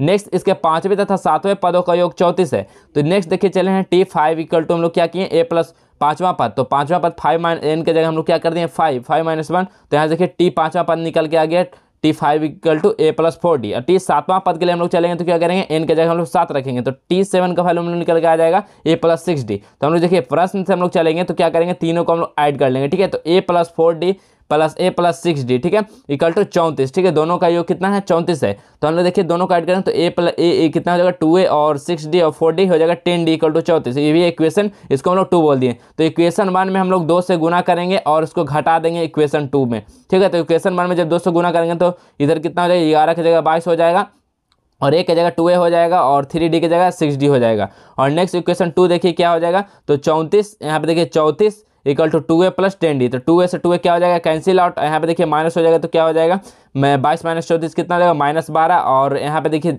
6 - 10 कितना हो जाएगा -4, तो माइनस से माइनस हम कैंसिल आउट कर दिए और देखिए 4 × 3 = 12, डी का वैल्यू हम लोग को 3 निकल के आ गए। तो हम लोग को यही निकालना था, क्या निकालना था सर्वांतर आप लोग को निकालना था, ठीक है। वो एपी से क्या निकालना था सर्वांतर, तो यही सर्वांतर आप लोग को निकल के आ गया 3, तो यही बिल्कुल आप लोग का करेक्ट आंसर हो जाएगा। इस तरह का क्वेश्चन आप लोग 5 मार्क्स में भी आ सकता है, ठीक है। तो आप लोग ये सभी क्वेश्चन को आप लोग कॉपी पेन से नोट कर लेंगे और इसको रिवाइज जरूर कर लेंगे, ठीक है। चलिए नेक्स्ट क्वेश्चन को हम लोग बढ़ते हैं। तो नेक्स्ट क्वेश्चन देखिए, दो संख्याओं का मासा 23 है तथा उनका लासा जो है वो 1449 है, तो यदि एक संख्या 161 है तो दूसरी संख्या क्या हो जाएगी, ठीक है। इस तरह का क्वेश्चन आप लोग एकदम 100% आप लोग लिखिए, ये भी क्वेश्चन आप लोग को एग्जाम में एकदम बिल्कुल आएगा, ठीक है। आप लोग एकदम बहुत ही क्वेश्चन, ये क्वेश्चन आप लोग को आएगा तो 2 मार्क्स में आएगा, ठीक है। ये क्वेश्चन आप लोग का 2 मार्क्स में आने वाला है, तो आप लोग इस सभी क्वेश्चन को हम नोट कर लेंगे। ये सभी क्वेश्चन आप लोग के लिए एकदम वेरी इंपॉर्टेंट क्वेश्चन जो आप लोग को लिए बता रहे हैं। तो देखिए हम यहाँ पे लिख दिए मासा 23 और लासा इतना, एक संख्या इतना है। तो आप लोग को बहुत बार क्वेश्चन बता चुके हैं, क्या था फॉर्मूला, पहली संख्या, ठीक है, पहली संख्या गुना दूसरी संख्या इक्वल टू क्या होता है लासा गुना क्या होता है मासा, ठीक है, लासा गुना मासा, यही होता है। तो देखिए यहाँ पे लिख दिए पहली संख्या गुना दूसरी संख्या इक्वल टू लासा गुना मासा, ठीक है। तो हम लोग को दूसरी संख्या निकालना है, पहली संख्या दिया गया है, तो दूसरी संख्या जब निकालेंगे तो पहली संख्या क्या हो जाएगा इधर डिवाइड में चल जाएगा, गुना में है तो लासा जो 1449 है और मासा 23 है और पहली संख्या हम लोग को 161 है। तो देखिए इसका हम लोग गुना करने के बाद डिवाइड किए 161 से, तो दूसरी संख्या हम लोग को निकल कर आ चुका है। बस आप लोग को इतना करना है और 2 मार्क्स आप लोग को यहाँ से आप लोग को ले लेना है, ठीक है। बस आप लोग को ये याद रखना है, पहली संख्या गुना दूसरी संख्या इक्वल टू लासा गुना मासा होता है। अगर आप लोग को पहली संख्या दे दिया लासा मासा दिया तो दूसरी संख्या पूछ सकता है, या आप लोग को पहली संख्या दूसरी संख्या दे दिया मासा दे दिया गया है तो लासा पूछ सकता है। इस तरह से क्वेश्चन आप लोग को घुरा फिरा के ये क्वेश्चन आप लोग को इस बार पूछ सकता है, ठीक है। तो आप लोग इसको ध्यान से आप लोग बनाएंगे। चलिए नेक्स्ट क्वेश्चन देखिए, नेक्स्ट क्वेश्चन है यदि अल्फा बीटा, ठीक है, यदि अल्फा बीटा किसी द्विघात बहुपद ax² + bx + c के शून्यक है तो α² + β² का मान ज्ञात करना, ठीक है। यदि कोई एक अल्फा बीटा है वो द्विघात बहुपद इतना का शून्यक है तो α² + β² का आप लोग को मान निकालना। तो देखिए एक हम इक्वेशन बोल दिए जो आप लोग को दिया गया ax² + bx + c। हम लोग मान लिए fx जो है ax² + bx + c, तो हम लोग मूलों का योगफल हम लोग क्या जानते हैं, तो मूलों का योगफल अल्फा प्लस बीटा, ठीक है। अल्फा प्लस बीटा मूलों का योग क्या होता है -b/a, ठीक है। और मूलों का गुणनफल क्या होता है c/a, ठीक है। अल्फा इंटू बीटा क्या होता है c/a होता है। सी बटा ए होता है। तो देखिए हमें यहाँ पे क्या कर दिए कि alpha square plus beta square को हम जो क्वेश्चन में दिया गया था उसको लेकर चलें, तो a square plus b square का फॉर्मूला देखिए क्या हो जाएगा, अल्फा प्लस बीटा का whole square minus 2 alpha beta. तो देखिए अल्फा प्लस बीटा का होल स्क्वायर क्या हो जाएगा, तो मूलों का योगफल का स्क्वायर। तो मूलों का योगफल क्या होता है, माइनस बी बटा ए होता है, इसका स्क्वायर कर दिए, और alpha into beta, 2 alpha into beta, तो अल्फा इंटू बीटा क्या है, मूलों का गुणनफल। गुणनफल क्या होता है, सी बटा ए। ठीक है, आप लोग इसका कैलकुलेशन करेंगे तो देखिए माइनस बी का स्क्वायर करेंगे तो बी स्क्वायर, ए का स्क्वायर करेंगे तो ए स्क्वायर, माइनस यहाँ पे कर दे गुणा तो 2c बटा ए। अब यहाँ पे देखिए नीचे एलसीएम ले लिए ए स्क्वायर, तो ऊपर क्या बचा, बी स्क्वायर माइनस 2ac। ठीक है, तो आप लोग का यही आंसर हो जाएगा किसका, alpha square plus beta square. आप लोग को यही निकालने बोला था, तो इसका आंसर यही हो जाएगा। ठीक है, चलिए नेक्स्ट क्वेश्चन को हम चलते हैं। तो नेक्स्ट क्वेश्चन है क्या है कि सिद्ध करना है। ठीक है, क्वेश्चन नंबर 9 क्या बोल रहा है कि सिद्ध करना है कि 1 माइनस साइन थीटा बटा 1 plus sine theta equal to sec theta minus tan theta के होल स्क्वायर। ठीक है, तो इस तरह का क्वेश्चन आप लोग को जहां भी दिखे सिद्ध करने के लिए, तो आप लोग किसी भी एक साइड को लेकर चलेंगे। तो हम देखिए यहाँ पे LHS लेकर चले 1 माइनस साइन थीटा बटा 1 प्लस साइन थीटा। ठीक है, तो हम लोग यहाँ पे लेकर चले, तो यहाँ पे क्या करें, क्रॉस मल्टीप्लाई करके हम लोग गुना किए। ठीक है, यहाँ पे तो देखिए 1 प्लस साइन थीटा था, तो 1 माइनस साइन थीटा बटा 1 माइनस साइन थीटा से गुना करवा दिए। तो ऊपर देखिए क्या हो जाएगा, 1 माइनस साइन स्क्वायर थीटा, और नीचे क्या हो जाएगा, 1 माइनस साइन स्क्वायर थीटा। ठीक है, यहाँ पे ये हो जाएगा। तो देखिए ऊपर में क्या हो जाएगा, ऊपर में साइन, नीचे क्या हो जाएगा, 1 माइनस साइन स्क्वायर थीटा किसका फॉर्मूला होता है, 1 माइनस साइन स्क्वायर थीटा किसका होता है, तो कॉस स्क्वायर थीटा का होता है। तो यहाँ पे देखिए इसके जगह हम लोग क्या लिख सकते हैं, कॉस स्क्वायर थीटा। तो कॉस स्क्वायर थीटा लिख दिए, कॉस स्क्वायर थीटा लिख दिए, तो हम लोग क्या करेंगे, दोनों को फिर अलग अलग कर देंगे। दोनों फैक्टर को जब अलग अलग करेंगे तो एक साइड हो जाएगा 1 बटा कॉस थीटा, एक साइड हो जाएगा माइनस साइन थीटा बटा कॉस थीटा का होल स्क्वायर। अब 1 बटा कॉस थीटा क्या होता है बताइए, 1 बटा कॉस थीटा क्या होता है, तो सेक थीटा होता है, और साइन थीटा बटा कॉस थीटा क्या होता है, तो टेन थीटा होता है। आप लोग जानते ही होंगे, तो सेक साइन थीटा बटा कॉस थीटा क्या होता है, टेन थीटा। तो यहाँ पे देखिए लिख दिया है, तो यहाँ पे देखिए क्या हो जाएगा, 1 बटा कॉस थीटा की जगह sec theta minus sine theta बटा कॉस थीटा बटा टेन थीटा, स्क्वायर पहले से था तो स्क्वायर हो जाता है। यही तो RHS पे आप लोग को प्रूव करना था, यहाँ पे हम RHS लिख दिए, और ये देखिए प्रूव्ड हो चुका है। ठीक है, तो इस तरह से आप लोग को प्रूव कर लेना है। चलिए नेक्स्ट क्वेश्चन को हम लोग बढ़ते हैं। तो नेक्स्ट क्वेश्चन देखिए आप लोग का है क्वेश्चन नंबर 10 कि त्रिभुज ABC में भुजाएं जो है AB तथा AC पर दो बिंदु D और E क्रमशः इस प्रकार है कि D जो पैरेलल है BC पे, ठीक है, D जो पैरेलल है वो BC का, यदि AD का वैल्यू इतना है और DB का वैल्यू इतना है और ए का वैल्यू इतना है तथा EC का वैल्यू इतना है, तो x का मान निकालना है। ठीक है, इस प्रकार का क्वेश्चन आप लोग को पिछले वीडियो में भी करवाए हैं। ठीक है, तो जो विद्यार्थी लोग उस वीडियो को नहीं देखे हैं आप लोग के लिए काफ़ी ही सभी वीडियो आप लोग के लिए अभी इंपॉर्टेंट होने वाला है, क्योंकि आप लोग के बीच हम गेसिंग क्वेश्चन और इंपॉर्टेंट क्वेश्चन करवा रहे हैं जो सीधा आप लोग को एग्जाम में आएगा। ठीक है, तो आप लोग इस तरह के वीडियो को बिल्कुल भी एक भी मिस नहीं करना है। इसके पिछले वाले भी वीडियो भी आप लोग देख लीजिएगा, और डेली का क्लास आप लोग जरूर ज्वाइन कीजिएगा, क्योंकि आप लोग के लिए अब डेली जो है वो गेसिंग क्वेश्चन आप लोग के लिए दिया जा रहा है। ठीक है, तो चलिए इस तरह का क्वेश्चन को किस तरह सब सॉल्व करें, तो फिर एक बार आप देखते हैं। तो इस तरह का क्वेश्चन जहां भी देखेगा आप लोग को, तो आप लोग को थेल्स प्रमेय से चलना है। ठीक है, थेल्स प्रमेय आप लोग पढ़े होंगे, तो थेल्स प्रमेय से हम लोग को चलना होगा।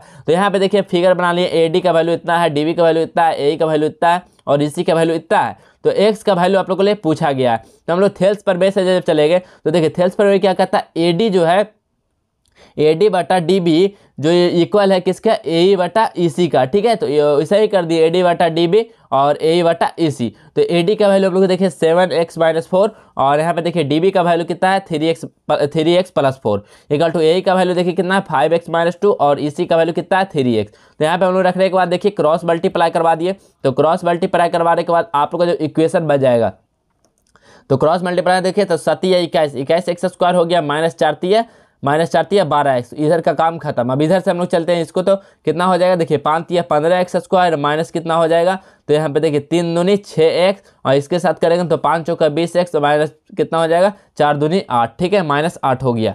ठीक है, अब देखिए यहाँ पे हम लोग जो इक्वेशन आया है इसको सभी को इस साइड कर देगा, तो इक्वल के 0 लेके चलेगा, तो जो माइनस वाला था इधर प्लस हो जाएगा, जो प्लस वाला था वो माइनस हो जाएगा। तो यहाँ पे देखिए क्या हो जाएगा 21x स्क्वायर माइनस 15 करेंगे तो कितना बचेगा 6x स्क्वायर, और माइनस 12x और माइनस 14x करेंगे तो क्या बचेगा माइनस 26x और प्लस 8 पहले से। ठीक है, तो इस वजह से हम लोग क्या करते हैं कि एक इक्वेशन आप लोग का एक गुणनखंड आ गया है, इस गुणनखंड को हम लोग तोड़ेंगे तो क्या हो जाएगा 6x square minus 24x minus 2x plus 8। यहाँ से देखिए आप लोग का 2 गो निकल के आ रहा चुका है, सुनिए x माइनस 4 एगो 6x माइनस 2। तो यहाँ पे देखिए x माइनस 4 को लेकर चलेंगे तो x प्लस 4 हो जाएगा, x इक्वल टू 4 हो जाएगा, और 6x माइनस 2 को जब 0 के इक्वल कर देंगे तो x equal to x equal to 1/3 हो जाएगा। ठीक है, तो यही आप लोग का शून्य निकल के आगे दोगो x का वैल्यू। ठीक है, तो आप लोग इतना करना है, तो x का वैल्यू देखिए निकालना था, तो x का वैल्यू दोगो हम लोग निकाल दिए, तो यही आपका करेक्ट आंसर हो जाएगा। चलिए नेक्स्ट क्वेश्चन देखिए क्या है कि बहुपद आप लोग को दिया गया। ठीक है, कोई बहुपद है, उसका शून्य ज्ञात करें तथा इसके शून्यक और गुणांकों के बीच संबंध की सत्यता की आप लोग को जांच करना है। इसके जो संबंध है उसकी सत्यता की जांच करना है। तो किस तरह से करेंगे, तो उसी तरह से आप लोग को देखिए एक इक्वेशन दिया गया है, व्यंजक दिया गया है 6x² - 3x। इसको हम लोग क्या करेंगे, व्यंजक समीकरण से कंपेयर करके a1 b1 a b c का वैल्यू निकाल लिए, और हम लोग को विविक्तर का फॉर्मूला पता है, d इक्वल टू क्या होता है, b² - 4ac। तो हम लोग इससे d का वैल्यू निकाल लिए। ठीक है, d का वैल्यू निकाल लिए। अब हम लोग जानते हैं शून्य निकालने के लिए कौन सा फॉर्मूला का उपयोग कर रहे हैं यहाँ पे, तो -b ± √d/2a। ठीक है, इसका हम लोग यहाँ पे उपयोग करेंगे, और यहाँ से हम लोग क्या निकालेंगे, शून्य निकालेंगे। तो शून्य देखिए एक बार प्लस में जब लेकर चलें तो 3/2, एक और माइनस किए तो -1/3। ठीक है, हम लोग जानते हैं शून्यकों का योगफल की सत्यता जांच करना, तो शून्यकों का योगफल अल्फा प्लस बीटा। ठीक है, अल्फा प्लस बीटा, यहाँ पे देखिए अल्फा प्लस बीटा क्या होता है, -b/a होता है। तो हम लोग यहाँ पे देखिए क्या निकाले हैं, तो यहाँ पे क्या हो जाएगा, देखिए अल्फा प्लस बीटा का वैल्यू। ठीक है, यहाँ पे देखिए दोनों को हम लोग क्या किए, जोड़ दिए, दोनों शून्य को 3/2 प्लस इतना बटा इतना। ठीक है, तो हम लोग को कितना निकल के आया, 7/6 निकल के आया। ठीक है, 7/6 निकल गया दोनों को जोड़ने पर, और यहाँ पे अल्फा इंटू बीटा। ठीक है, अल्फा इंटू बीटा शून्य को क्या होता है, -b/a। अब देखिए यहाँ से हम लोग जब दो शून्य से निकालें तो 7/6 आया।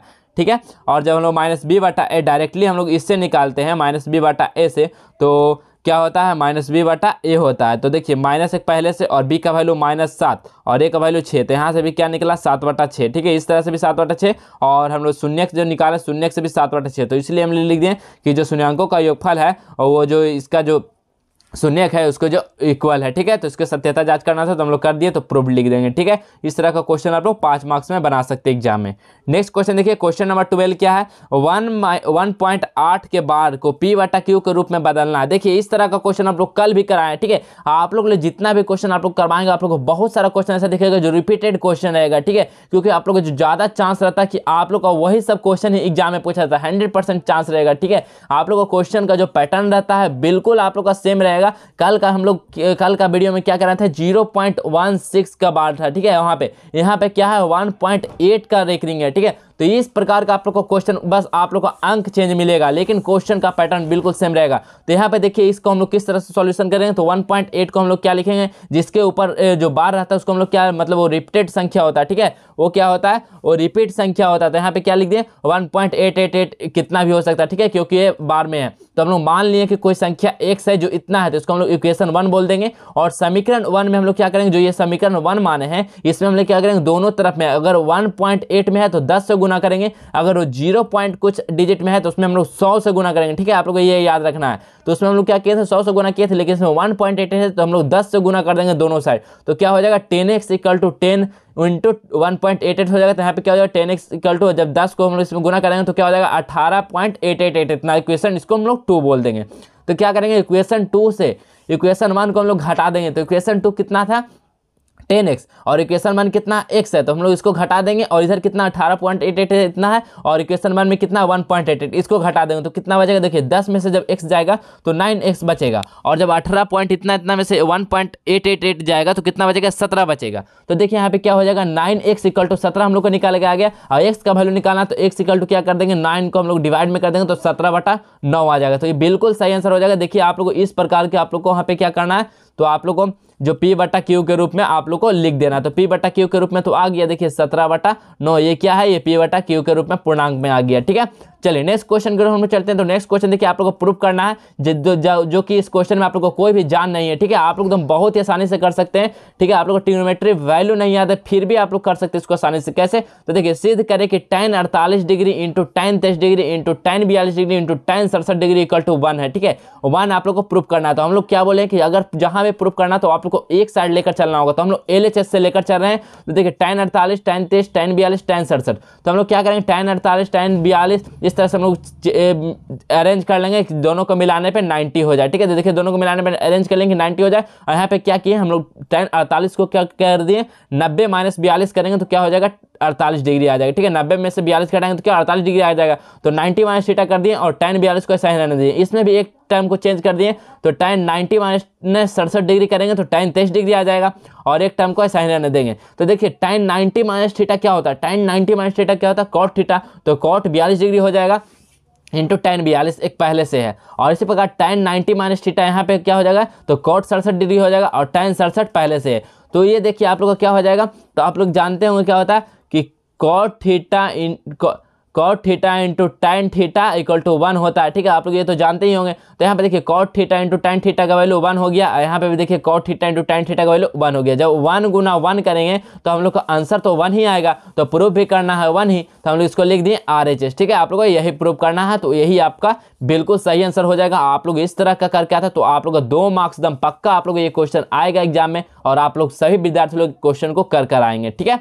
चलिए नेक्स्ट क्वेश्चन को हम लोग चलते हैं। तो नेक्स्ट क्वेश्चन देखिए कि सिद्ध कीजिए कि बिंदु, ठीक है, आप लोग को सिद्ध करना है कि बिंदु जो है P जो इतना है, Q इतना बिंदु और R इतना है, एक समकोण त्रिभुज बनाता है, ठीक है। 3 बिंदु दिया गया है, तो आप लोग को प्रूव करना है कि ये तीनों बिंदु क्या है, एक समकोण त्रिभुज बनाती है, ठीक है, एक समकोण त्रिभुज बनाती है, ये प्रूव करना है आप लोग को। तो देखिए हम लोग P Q R हम लोग यहाँ पे बिंदु को मान लिए, ठीक है, उसका वैल्यू रख दिए, और हम लोग इसको प्रूव कैसे करेंगे, तो दूरी का फॉर्मूला, डिस्टेंस का फॉर्मूला लगाएंगे। पहले किस में लगाएंगे, तो पहले हम लोग देखिए क्यू आर में लगाएंगे, फिर हम लोग क्या लगाएंगे, क्यू पी में लगाएंगे, फिर पी आर में लगाएंगे, ठीक है। दोनों का हम लोग डिस्टेंस फार्मूला लगाएंगे। तो देखिए क्यू आर में हम लोग जब चलते हैं तो क्या होता है, दूरी का फार्मूला √x1 माइनस x2 के whole square plus y1 minus y2 के होल स्क्वायर, यही होता है दूरी का फार्मूला। तो हम लोग देखिए दूरी का फार्मूला से चले तो x1 कितना है -2, और x2 कितना हो जाएगा 2, तो यहाँ पे -2 का स्क्वायर प्लस y1 देखिए कितना है -3, और -1 पहले से फार्मूला में, और y2 कितना 3, इसका स्क्वायर कर देंगे तो इसका वैल्यू निकल कर आ जाएगा।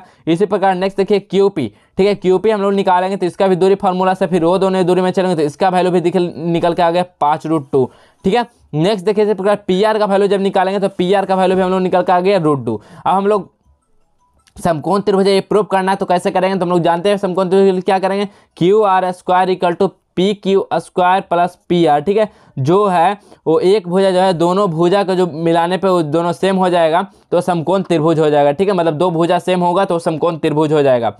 देखिए तो यहाँ पे QR कितना है, तो 2√13, तो इसका स्क्वायर कर दिए। अब PQ का वैल्यू 5√2 आया था, इसका स्क्वायर कर देंगे। अब PR का वैल्यू √2 आया था, इसका स्क्वायर कर देंगे। तो जब इसका स्क्वायर करेंगे तो देखिए 2 का स्क्वायर 4 हो जाएगा, और 13 का स्क्वायर जब करेंगे तो √13 का स्क्वायर करेंगे तो कितना हो जाएगा, 13 हो जाएगा। तो देखिए 13 चौके कितना हो जाएगा 52, तो यहाँ पे हम लोग 52 लिख दिए। इसी प्रकार इस तरह का करेंगे तो 5 का स्क्वायर 25 और √2 का स्क्वायर 2, तो 50 हो गया, और इसी प्रकार √2 का स्क्वायर करेंगे तो 2, तो 50 2 52 इक्वल टू 52। तो ये देखिए ये क्या हो जाएगा, PQR एक समकोण त्रिभुज हम लोग प्रूव कर लेंगे, ठीक है।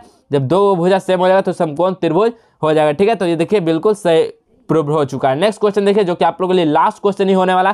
तो जो भी विद्यार्थी लोग अभी तक वीडियो को लाइक नहीं किया, तो वीडियो में आप लोग जितने लोग अभी तक लाइव ज्वाइन है सभी लोग वीडियो को लाइक करके जाएंगे, ठीक है, और अपने दोस्तों के पास शेयर कर देंगे। जैसे ही आप लोग को लाइव सेशन खत्म होता है तो आप लोग सभी दोस्तों के पास शेयर कर लेंगे, ताकि उनको भी कोई भी मैथ में एक भी प्रॉब्लम ना रह सके, ठीक है। और ये सभी गेसिंग क्वेश्चन को करके जाते हैं तो 100% आप लोग एग्जाम में क्वेश्चन टच करके आएंगे।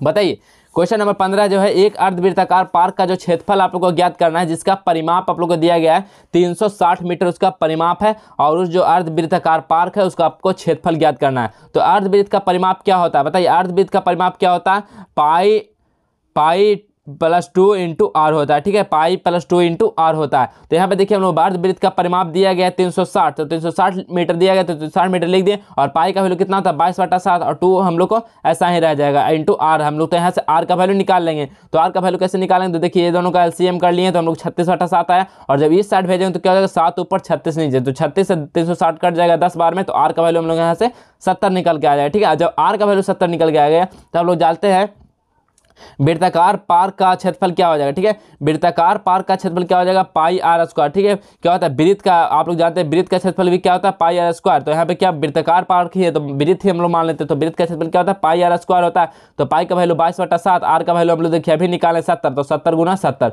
तो 7 10 70 एगो कट गया, तो कितना हो जाए 22 × 10 × 70। तो हम लोग जब इसका गुना करेंगे, ठीक है, मल्टीप्लीकेशन करेंगे तो 15,400 मीटर स्क्वायर आ जाएगा, ठीक है, 15,400 मीटर स्क्वायर आ जाएगा। यही बिल्कुल सही आंसर हो जाएगा, यही वृत्ताकार पार्क का क्षेत्रफल हो जाएगा। ठीक है, तो सभी विद्यार्थी जितने भी ज्वाइन है तो अपने दोस्तों के पास सभी शेयर कर देंगे इस वीडियो को। और हम ये भी बता देते हैं कि आप लोग जो इसका पीडीएफ आप लोग को कहाँ से डाउनलोड करना होगा। ठीक है, तो आप लोग ये सभी चाहे पीडीएफ और बहुत सारे इंपॉर्टेंट न्यूज़ आप लोग को कहाँ से डाउनलोड करना होगा, तो आप लोग सर्च करना होगा गूगल में जस्टवेल एजुकेशन। ठीक है, जस्टवेल एजुकेशन जैसे ही आप लोग सर्च कीजिएगा तो आप लोग को सेकंड में दिख जाएगा justwelleducation.com का वेबसाइट। आप लोग वहां से सभी पीडीएफ को डाउनलोड कर पाएंगे, देख पाएंगे। ठीक है, तो चलिए हम क्वेश्चन की ओर चलते हैं। तो फर्स्ट क्वेश्चन देखिए आप लोगों को दिया गया है कि दो पासों को एक बार फेंका जाता है तो दोनों पासों की संख्या का योग 8 आने की प्रायिकता ज्ञात करना है। ठीक है, ये देखिए प्रोबेबिलिटी का क्वेश्चन काफी ही महत्वपूर्ण क्वेश्चन है। यदि हम लोग दो पासा को एक बार फेंकते हैं तो जब दोनों पासों की संख्या को जोड़कर 8 आएगा उसका प्रायिकता क्या होगा। तो देखिए हम दो पासों को एक साथ फेंकेंगे तो क्या क्या हम लोग को परिणाम आएगा। एक एक आएगा, एक 2 आएगा, एक 3 आएगा, एक 4 आ सकता है, एक 5 आ सकता है, एक 6 आ सकता है। इसी प्रकार पूरा परिणाम को हम लोग लिखे हैं 6 तक आ सकता है। ठीक है, तो मतलब ये 36 परिणाम आ सकता है जब हम लोग पासा को फेंकेंगे तब। लेकिन ये क्या बोला कि दो पासों को फेंकने पर सम जो होना चाहिए वो 8 होना चाहिए। तो देखिए योग 8 किस में हो रहा है, तो 2 6 8 हो रहा है, 3 5 8 हो रहा है, 4 4 8 हो रहा है, 5 3 8 हो रहा है, 6 2 8 हो रहा है। तो ये कितना टर्म है, तो 5 टर्म है। ठीक है, 5 को ऐसा संख्या है दो पासों को फेंके पे कि जो उसका जो दो पासों को एक साथ फेंकेंगे तो उसका योग 8 होगा। ठीक है, और टोटल कितना 8 है। तो यहाँ पे लिख दें, यहाँ दोनों पासों के अंकों का योग 8 होने का कुल घटना कितना हो गया, तो 5 हो गया। और जब हम दो पासों को फेंकेंगे तो पूरा घटना कितना होगा, 36 होगा। तो सूत्र क्या होता है, पी बटा एनएस बटा एनी बटा एनएस। तो देखिए एनी क्या है, घटना हम लोग को 5 आया, और एनएस कितना टोटल घटना 36। तो 5 बटा 36 इसका प्रोबेबिलिटी आ गया। तो इसी प्रकार आप लोग प्रोबेबिलिटी का क्वेश्चन को सॉल्व कर सकते हैं। आप लोग को डेली करवा रहे हैं इस तरह का क्वेश्चन, तो आप लोग को एक एक क्वेश्चन काफी एकदम महत्वपूर्ण होने वाला है। आप लोग को एकदम याद हो जाएगा इस तरह का क्वेश्चन, आप लोग फिर एग्जाम में एकदम आसानी से कर पाएंगे। चलिए नेक्स्ट क्वेश्चन देखिए। नेक्स्ट क्वेश्चन है कि निम्नलिखित बंटन का बहुलक ज्ञात करना। ठीक है, आप लोग को बहुलक किस तरह का ज्ञात करना है। अगर आप लोग को बंटन दे दिया गया है तो आप लोग बहुलक किस तरह से ज्ञात करेंगे। देखिए आप लोग को वर्ग अंतराल दे दिया जाएगा, बारंबारता दे दिया जाएगा और पूछ लेगा आपसे बहुलक। तो बहुलक निकालने के लिए हम लोग क्या देखेंगे, जो सबसे ज्यादा बारंबारता किसका है। तो सबसे ज्यादा बारंबारता किसका है, तो 155 सबसे ज्यादा बारंबारता है। तो इसका वर्ग अंतराल कितना है, 95 से 100। तो हम यहाँ पे देखिए लिख दिए इसका वर्ग अंतराल जो सबसे ज्यादा सर्वाधिक बारंबारता का वर्ग अंतराल 95 से 100 के बीच है, जिसका बहुलक 95 से 100 के बीच है। ठीक है, 100 के बीच है। तो यहाँ पे एल देखिए, एल क्या हो जाएगा, तो 95 हो जाएगा। F1 कितना हो जाएगा, तो इसका बारंबारता कितना था, तो 155 हो जाएगा। और F0 कितना हो जाएगा, तो 85 हो जाएगा। और F2 कितना हो जाएगा, तो 110 हो जाएगा। ठीक है, और देखिए यहाँ पे I क्या है, तो ये दोनों का डिफरेंस कितना है, तो 5। तो 5 हो गया। तो बहुलक का फॉर्मूला पिछले वीडियो में भी करवाए थे कि क्या होता है, L plus F1 minus F0 बटा 2 F1 minus F0 minus F2 into I। ठीक है, यहाँ पे सभी का वैल्यू रखेंगे और यहाँ से हम लोग को बहुलक का वैल्यू यहाँ पे फाइंड आउट हो जाएगा। तो बहुलक क्या आया, 98.04 आंसर हो गया। ठीक है, बिल्कुल आप लोग एकदम इसी तरह का क्वेश्चन रहेगा, बस आप लोग का जो अंक रहेगा वो बस आप लोग का चेंज होगा, डिजिट बस आप लोग का चेंज होगा। लेकिन पैटर्न आप लोग का क्वेश्चन जो 10th लेवल का रहता है वो बिल्कुल इसी प्रकार का रहने वाला है। ठीक है, चलिए नेक्स्ट क्वेश्चन देखा जाए तो द्विघात सूत्र का प्रयोग कर समीकरण 3x² minus 4x minus 1 equal to 0 का हल निकालना है। ठीक है, द्विघात सूत्र का हम लोग को प्रयोग करके। तो देखिए एक इक्वेशन दिया है जिसको हम लोग मान लिए fx इतना। ठीक है, इससे हम लोग व्यंजक का सूत्र जो होता है ax² plus bx plus c equal to 0। इससे हम लोग क्या करेंगे, a और b और c का वैल्यू हम लोग निकाल लिए। देखिए a b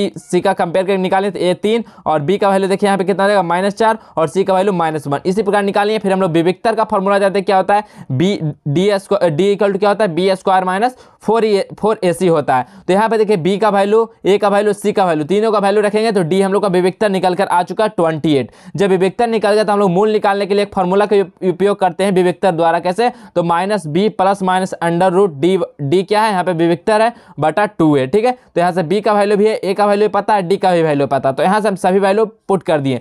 पुट करने के बाद देखिए आप लोग का प्लस माइनस में 2 प्लस माइनस √7 बटा 3 आया। तो एक बार हम लोग प्लस वालों को लिखेंगे, एक बार माइनस वालों को लिखेंगे, यही इसका मूल निकल के आगे द्विघात समीकरण का हम लोग सूत्र का प्रयोग करके उस समीकरण का मूल निकाल लिए। ठीक है, तो उसका मूल ये होगा। तो ये बिल्कुल सही आंसर हो जाएगा। चलिए नेक्स्ट प्रश्न की ओर हम लोग चलते हैं। तो नेक्स्ट प्रश्न देखिए क्या है, दो संख्याओं का मासा। ठीक है, कोई दो संख्या जिसका मासा 18 है तथा दो संख्याओं को उनका गुणनफल कितना है, 12960 है, तो उनका मासा क्या हो जाएगा। ठीक है, इस प्रकार का क्वेश्चन हमेशा 2 मार्क्स में आप लोगों को बोर्ड एग्जाम में हर साल पूछा जाता है। आप लोग इस क्वेश्चन को क्वेश्चन बैंक में भी देख सकते हैं, हमेशा आप लोगों के लिए पूछा जाता है।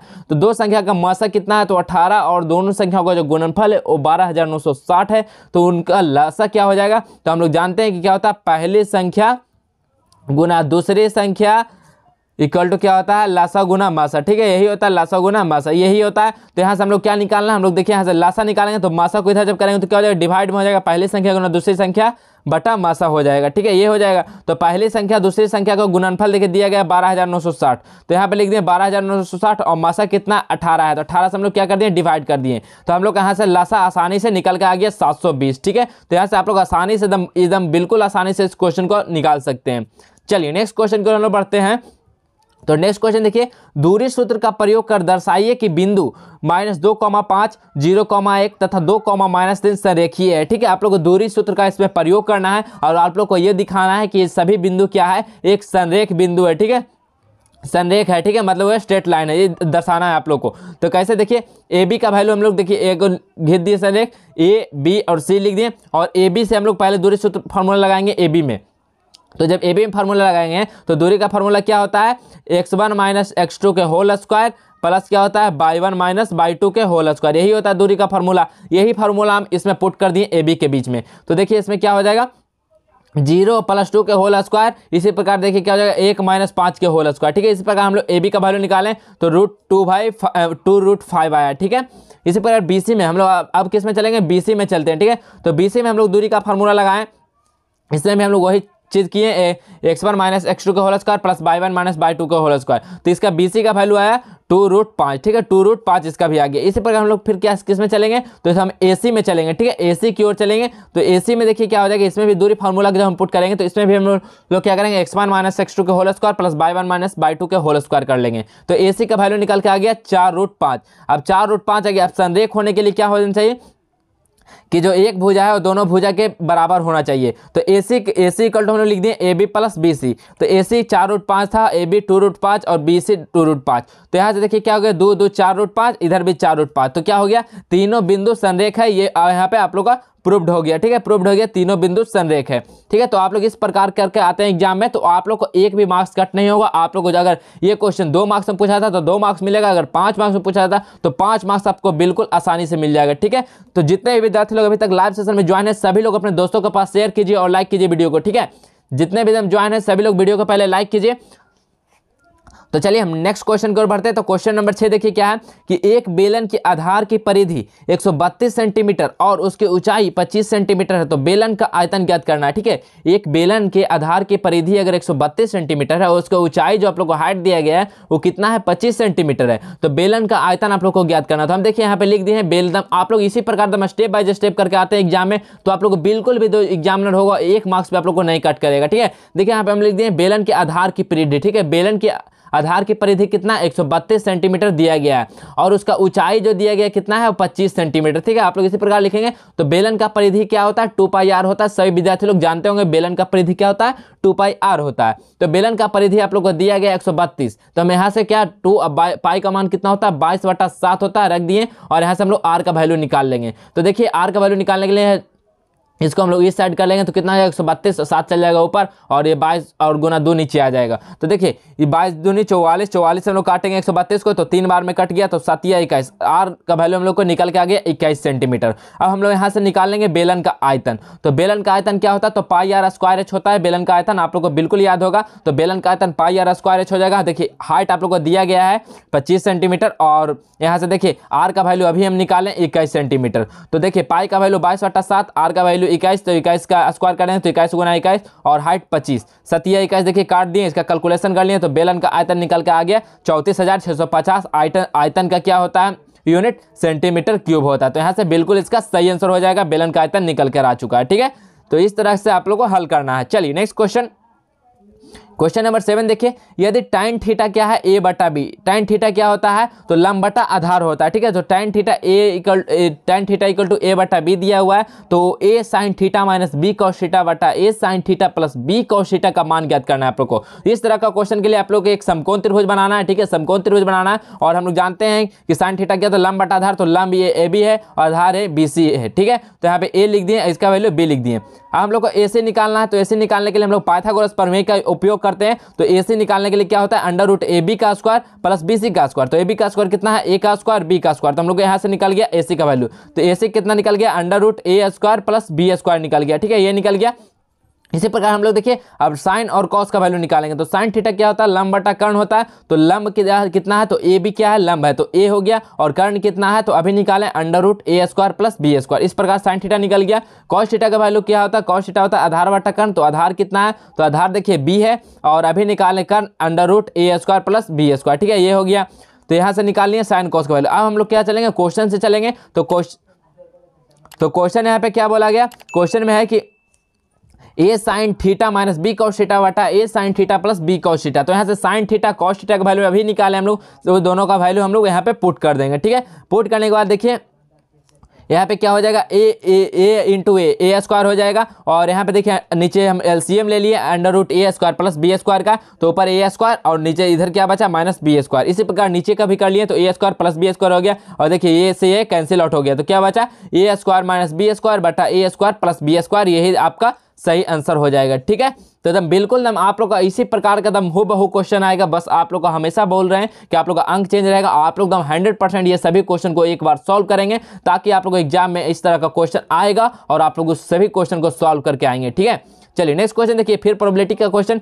3 सिक्कों को एक बार उछाला जाता है। ठीक है, हम लोग 3 को कोई सिक्का है उसको एक बार में उछालते हैं, तो 3 शीर्ष आने की प्रायिकता क्या हो जाएगा, तीनों शीर्ष आने की प्रायिकता क्या हो जाएगा बताइए, मतलब तीनों हेड आने की प्रायिकता क्या हो जाएगा।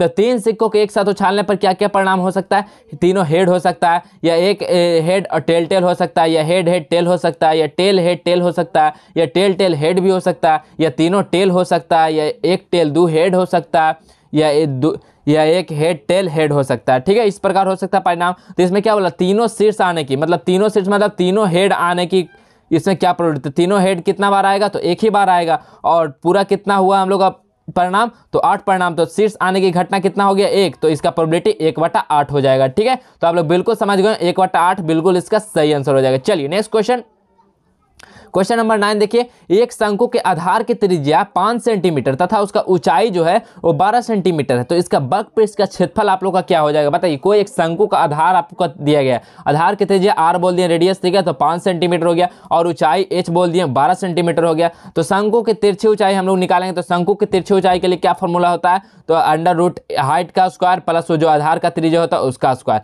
तो दोनों का वैल्यू रख देंगे, तो एक हाइट का स्क्वायर कितना 12 का स्क्वायर, और यहाँ पे आधार की त्रिज्या का स्क्वायर हो जाएगा 5 का स्क्वायर। तो यहाँ से हम लोग तिरछी ऊंचाई निकल कर आ चुका है। ठीक है, अब जब तिरछी ऊंचाई निकल के मतलब एल का वैल्यू निकल के आ चुका है, एल का तिरछी ऊंचाई का वैल्यू हम लोग निकाल लिए शंकु का एल का। तो हम लोग शंकु के वक्रपृष्ठ का क्षेत्रफल क्या होता है, पाई आर एल होता है। ठीक है, पाई आर एल होता है शंकु के वक्रपृष्ठ का क्षेत्रफल। तो देखिए पाई का वैल्यू 22/7 और आर का वैल्यू हम लोग अभी निकालें। ठीक है, यही तो कितना हो गया 13, और देखिए यहाँ पे 5, आर का वैल्यू 5 है, और एल का वैल्यू देखिए अभी निकाले 13, तो यहाँ पे 13 रख दिए। तो यहाँ से देखिए गुना करने के बाद आप लोग को जो भाग दीजिएगा 1470 में 7 से, तो 204.28 सेंटीमीटर स्क्वायर शंकु का वक्रपृष्ठ क्षेत्रफल निकल कर आ जाएगा। ठीक है, आप लोग को इसी प्रकार का एकदम इजी क्वेश्चन आता है, आप लोग आसानी से सॉल्व कर पाएंगे। बिल्कुल भी आप लोग को डरना नहीं है। आप लोग को फर्स्ट दिन मैथ का ही एग्जाम है, तो बिल्कुल भी घबराना नहीं है। आप लोग जितना क्वेश्चन करवा रहे हैं आप लोग अगर कर लेते तो आप लोग आसानी से आप लोग मैथ में कर पाएंगे, अच्छा मार्क्स ला पाएंगे। ठीक है, चलिए नेक्स्ट क्वेश्चन देखिए, ये भी क्वेश्चन आप लोग 100% लिख लीजिए कि हमेशा एग्जाम में बार बार पूछा जाता है 2 मार्क्स में कि एल्गोरिथम यूक्लिड विभाजन एल्गोरिथम का प्रयोग करके आप लोग को मासा निकालना है। ठीक है, तो यहाँ पे देखिए जो सबसे छोटा वाला है उसको हम लोग भाज हो जाएगा वो, और जो सबसे बड़ा वाला है वो भाजक हो जाएगा। तो देखिए हम लोग भाज्य से भाजक में हम लोग डिवाइड करते जाएंगे, तो आप लोग वहाँ पे जो एल्गोरिथम से आप लोग निकाल लीजिएगा कितना आप लोग का मासा आएगा। तो देखिए यहाँ पे जब 1651 से जब 2032 में हम लोग भाग दिए तो एक बार में बचा 381, फिर 381 से हम लोग 1651 में किए तो 4 बार में बचा 127, फिर 127 से हम लोग 381 में भागा दिए तो 3 बार में पूरा कट गया, मतलब इसका शेषफल 0 बच गया। जब शेषफल 0 बच गया तो आप लोग जितना बार में जो भागा लगाए थे, जितना बार में काटा उससे शेषफल 0 हुआ, वही उसका मासा हो जाएगा। तो इसका मासा कितना हो जाएगा 127 हो जाएगा। ठीक है, देखिए 127 बार से लगाए थे 3 बार में पूरा इसका शेषफल 0 हो गया, तो मासा मतलब कि 127 हो गया। तो ये बिल्कुल सही आंसर हो जाएगा। चलिए नेक्स्ट क्वेश्चन की ओर बढ़ते हैं। तो नेक्स्ट क्वेश्चन देखिए, उस त्रिभुज ABC का केंद्रक बिंदु ज्ञात कीजिए जिसके शीर्ष बिंदु में -1,0, 5,-2 और 8,2 है। ठीक है, कोई एक त्रिभुज है उसका केंद्रक आप लोगों को ज्ञात करना। ठीक है, केंद्रक आप लोगों से पूछा गया कि ये केंद्रक क्या हो जाएगा। ठीक है, ये केंद्रक आप लोग से पूछा गया। तो केंद्रक देखिए, केंद्रक के नियामक निकालने के लिए हम लोग को फार्मूला जानते हैं कि जो x1 होगा, x1 plus x2 plus x3 जो होगा वो 3 से डिवाइड कर देंगे। बाई के टर्म के लिए y1 y2 y3 तीनों को जोड़ के 3 से डिवाइड कर देंगे, तो हम लोग को क्या निकल जाएगा, केंद्रक निकल कर आ जाएगा। तो x1 का वैल्यू देखिए -1 और x2 का वैल्यू 5 हो जाएगा और x3 का वैल्यू कितना हो जाएगा 8 हो जाएगा। ठीक है, तो इस प्रकार हम लोग यहाँ पर रख देंगे और 3 से डिवाइड कर देंगे। तो यहाँ से देखिए x का वैल्यू निकल कर आ जाएगा और y का वैल्यू के लिए हम लोग क्या करेंगे, तो y वाले टर्म को रखेंगे। तो देखिए y1 का वैल्यू 0 हो जाएगा और y2 का वैल्यू कितना हो जाएगा -2 हो जाएगा और y3 का वैल्यू 2 हो जाएगा। तो यहाँ से हम लोग फिर 3 से इसको भाग दे देंगे। तो आप लोगों के लिए देखिए 2 गो इसका जो केंद्र का नियामक निकल के आ जाएगा। x वाले के लिए देखिए जोड़ने पे 12/3 आया और y वाला टर्म को जोड़ने पे 0/3 आया। तो जब 3 चौका 12 देखिए इसका 4 आ गया x और इधर 0/3 जब डिवाइड करेंगे तो क्या बचेगा 0। तो देखिए ये x और y का वैल्यू हम लोग को निकल के आ गया 4,0, इसका यही केंद्र का नियामक हो जाएगा। ठीक है, इसी प्रकार का आप लोग का क्वेश्चन 2 मार्क्स में आता है, आप लोग एकदम आसानी से कर लेना होगा। चलिए नेक्स्ट क्वेश्चन की ओर हम लोग बढ़ते हैं। क्वेश्चन नंबर 12 देखिए, आप लोग क्वेश्चन नंबर 12 जो है आप लोगों के लिए ट्रिग्नोमेट्री वैल्यू याद होना बहुत ही जरूरी है। ठीक है, आप लोग हर वीडियो में बोलते हैं ट्रिग्नोमेट्री वैल्यू और इसका जो भी आप लोग का फॉर्मूला है वो जरूर आप लोग याद कर लीजिएगा। आप लोग इससे बहुत ही बेनिफिट होगा। आप लोग को जो फॉर्मूला जो पूछा जाता है वो डायरेक्टली आप लोग को ऑब्जेक्टिव क्वेश्चन में, ठीक है, डायरेक्टली आप लोग ऑब्जेक्टिव क्वेश्चन में ट्रिग्नोमेट्री का फॉर्मूला आ जाता है। तो आप लोग उसको जरूर पढ़ के जाइएगा। आप लोग ट्रिग्नोमेट्री काफी ही इंपॉर्टेंट रोल रखता है आपका एग्जाम में। ठीक है, तो ट्रिग्नोमेट्री वैल्यू अगर याद है तो आप लोग देखिए इसको हम बहुत ही आसानी से कर पाएंगे। क्वेश्चन नंबर 12 है कि निम्न का मान ज्ञात करें। 5 cos square 60 degree plus 4 sec square 30 degree minus 3 tan square 45 degree बटा sin square 30 degree plus cos square 30 degree. देखिए 5 cos स्क्वायर 60 डिग्री का वैल्यू कितना होता है, तो cos 60 का वैल्यू 1/2 होता है। तो यहाँ पे स्क्वायर करना है तो 1/2 का स्क्वायर हो जाएगा प्लस 4 sec स्क्वायर 30 डिग्री का मतलब देखिए sec 30 का वैल्यू कितना होता है 2/√3 होता है। तो इसका स्क्वायर कर दिए और tan 45 का वैल्यू 1 होता है। तो यहाँ पे tan स्क्वायर है तो 1 का स्क्वायर कर दिए। इसी प्रकार नीचे देखिए sin 30 का वैल्यू 1 होता है, sin स्क्वायर है तो स्क्वायर कर दिए। cos 30 का वैल्यू √3/2 होता है और cos स्क्वायर है तो यहाँ पे भी स्क्वायर कर दिए। अब बस इसको क्या करना है, स्क्वायर वाले टर्म को तोड़ना है, उसके बाद आप लोग को यहाँ पे गुना भागा कर देना है। तो वहाँ 1/2 का स्क्वायर कितना हो जाएगा 1/4 और 2/√3 का स्क्वायर कितना हो जाएगा 4/3 और 1 का स्क्वायर 1 ही हो जाएगा।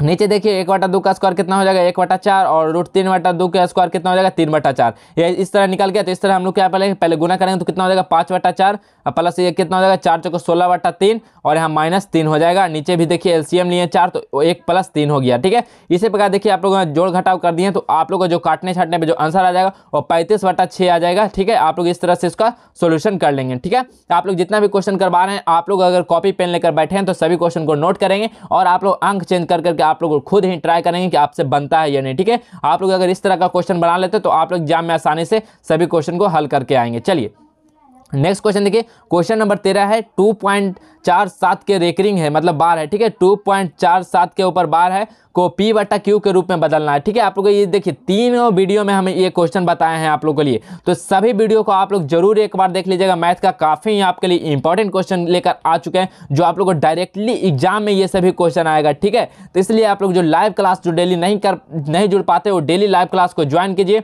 7 बजे से। ठीक है, और इसका जो बेनिफिट लीजिए आप लोग एग्जाम में एकदम एक क्वेश्चन को सॉल्व करके आइए। चलिए बताइए इसका क्या हो जाएगा सोल्यूशन। देखिए P/Q के रूप में बदलना, तो आप लोग को पहले भी क्वेश्चन बताए थे कि मान लेंगे इस संख्या को x = इतना है। ठीक है, और 47 के बार है तो मतलब ये संख्या क्या है, रिपीटेड संख्या है, मतलब ये हमेशा आते रहेगा जिसके ऊपर ये बार लगा हो रहता है। तो यहाँ पे देखिए 47 को हम लोग 47 डैश हो सकता है, इक्वेशन 1 बोल दिए। इसमें हम लोग क्या करेंगे, समीकरण 1 में हम लोग दोनों तरफ 100 से गुना कर देंगे।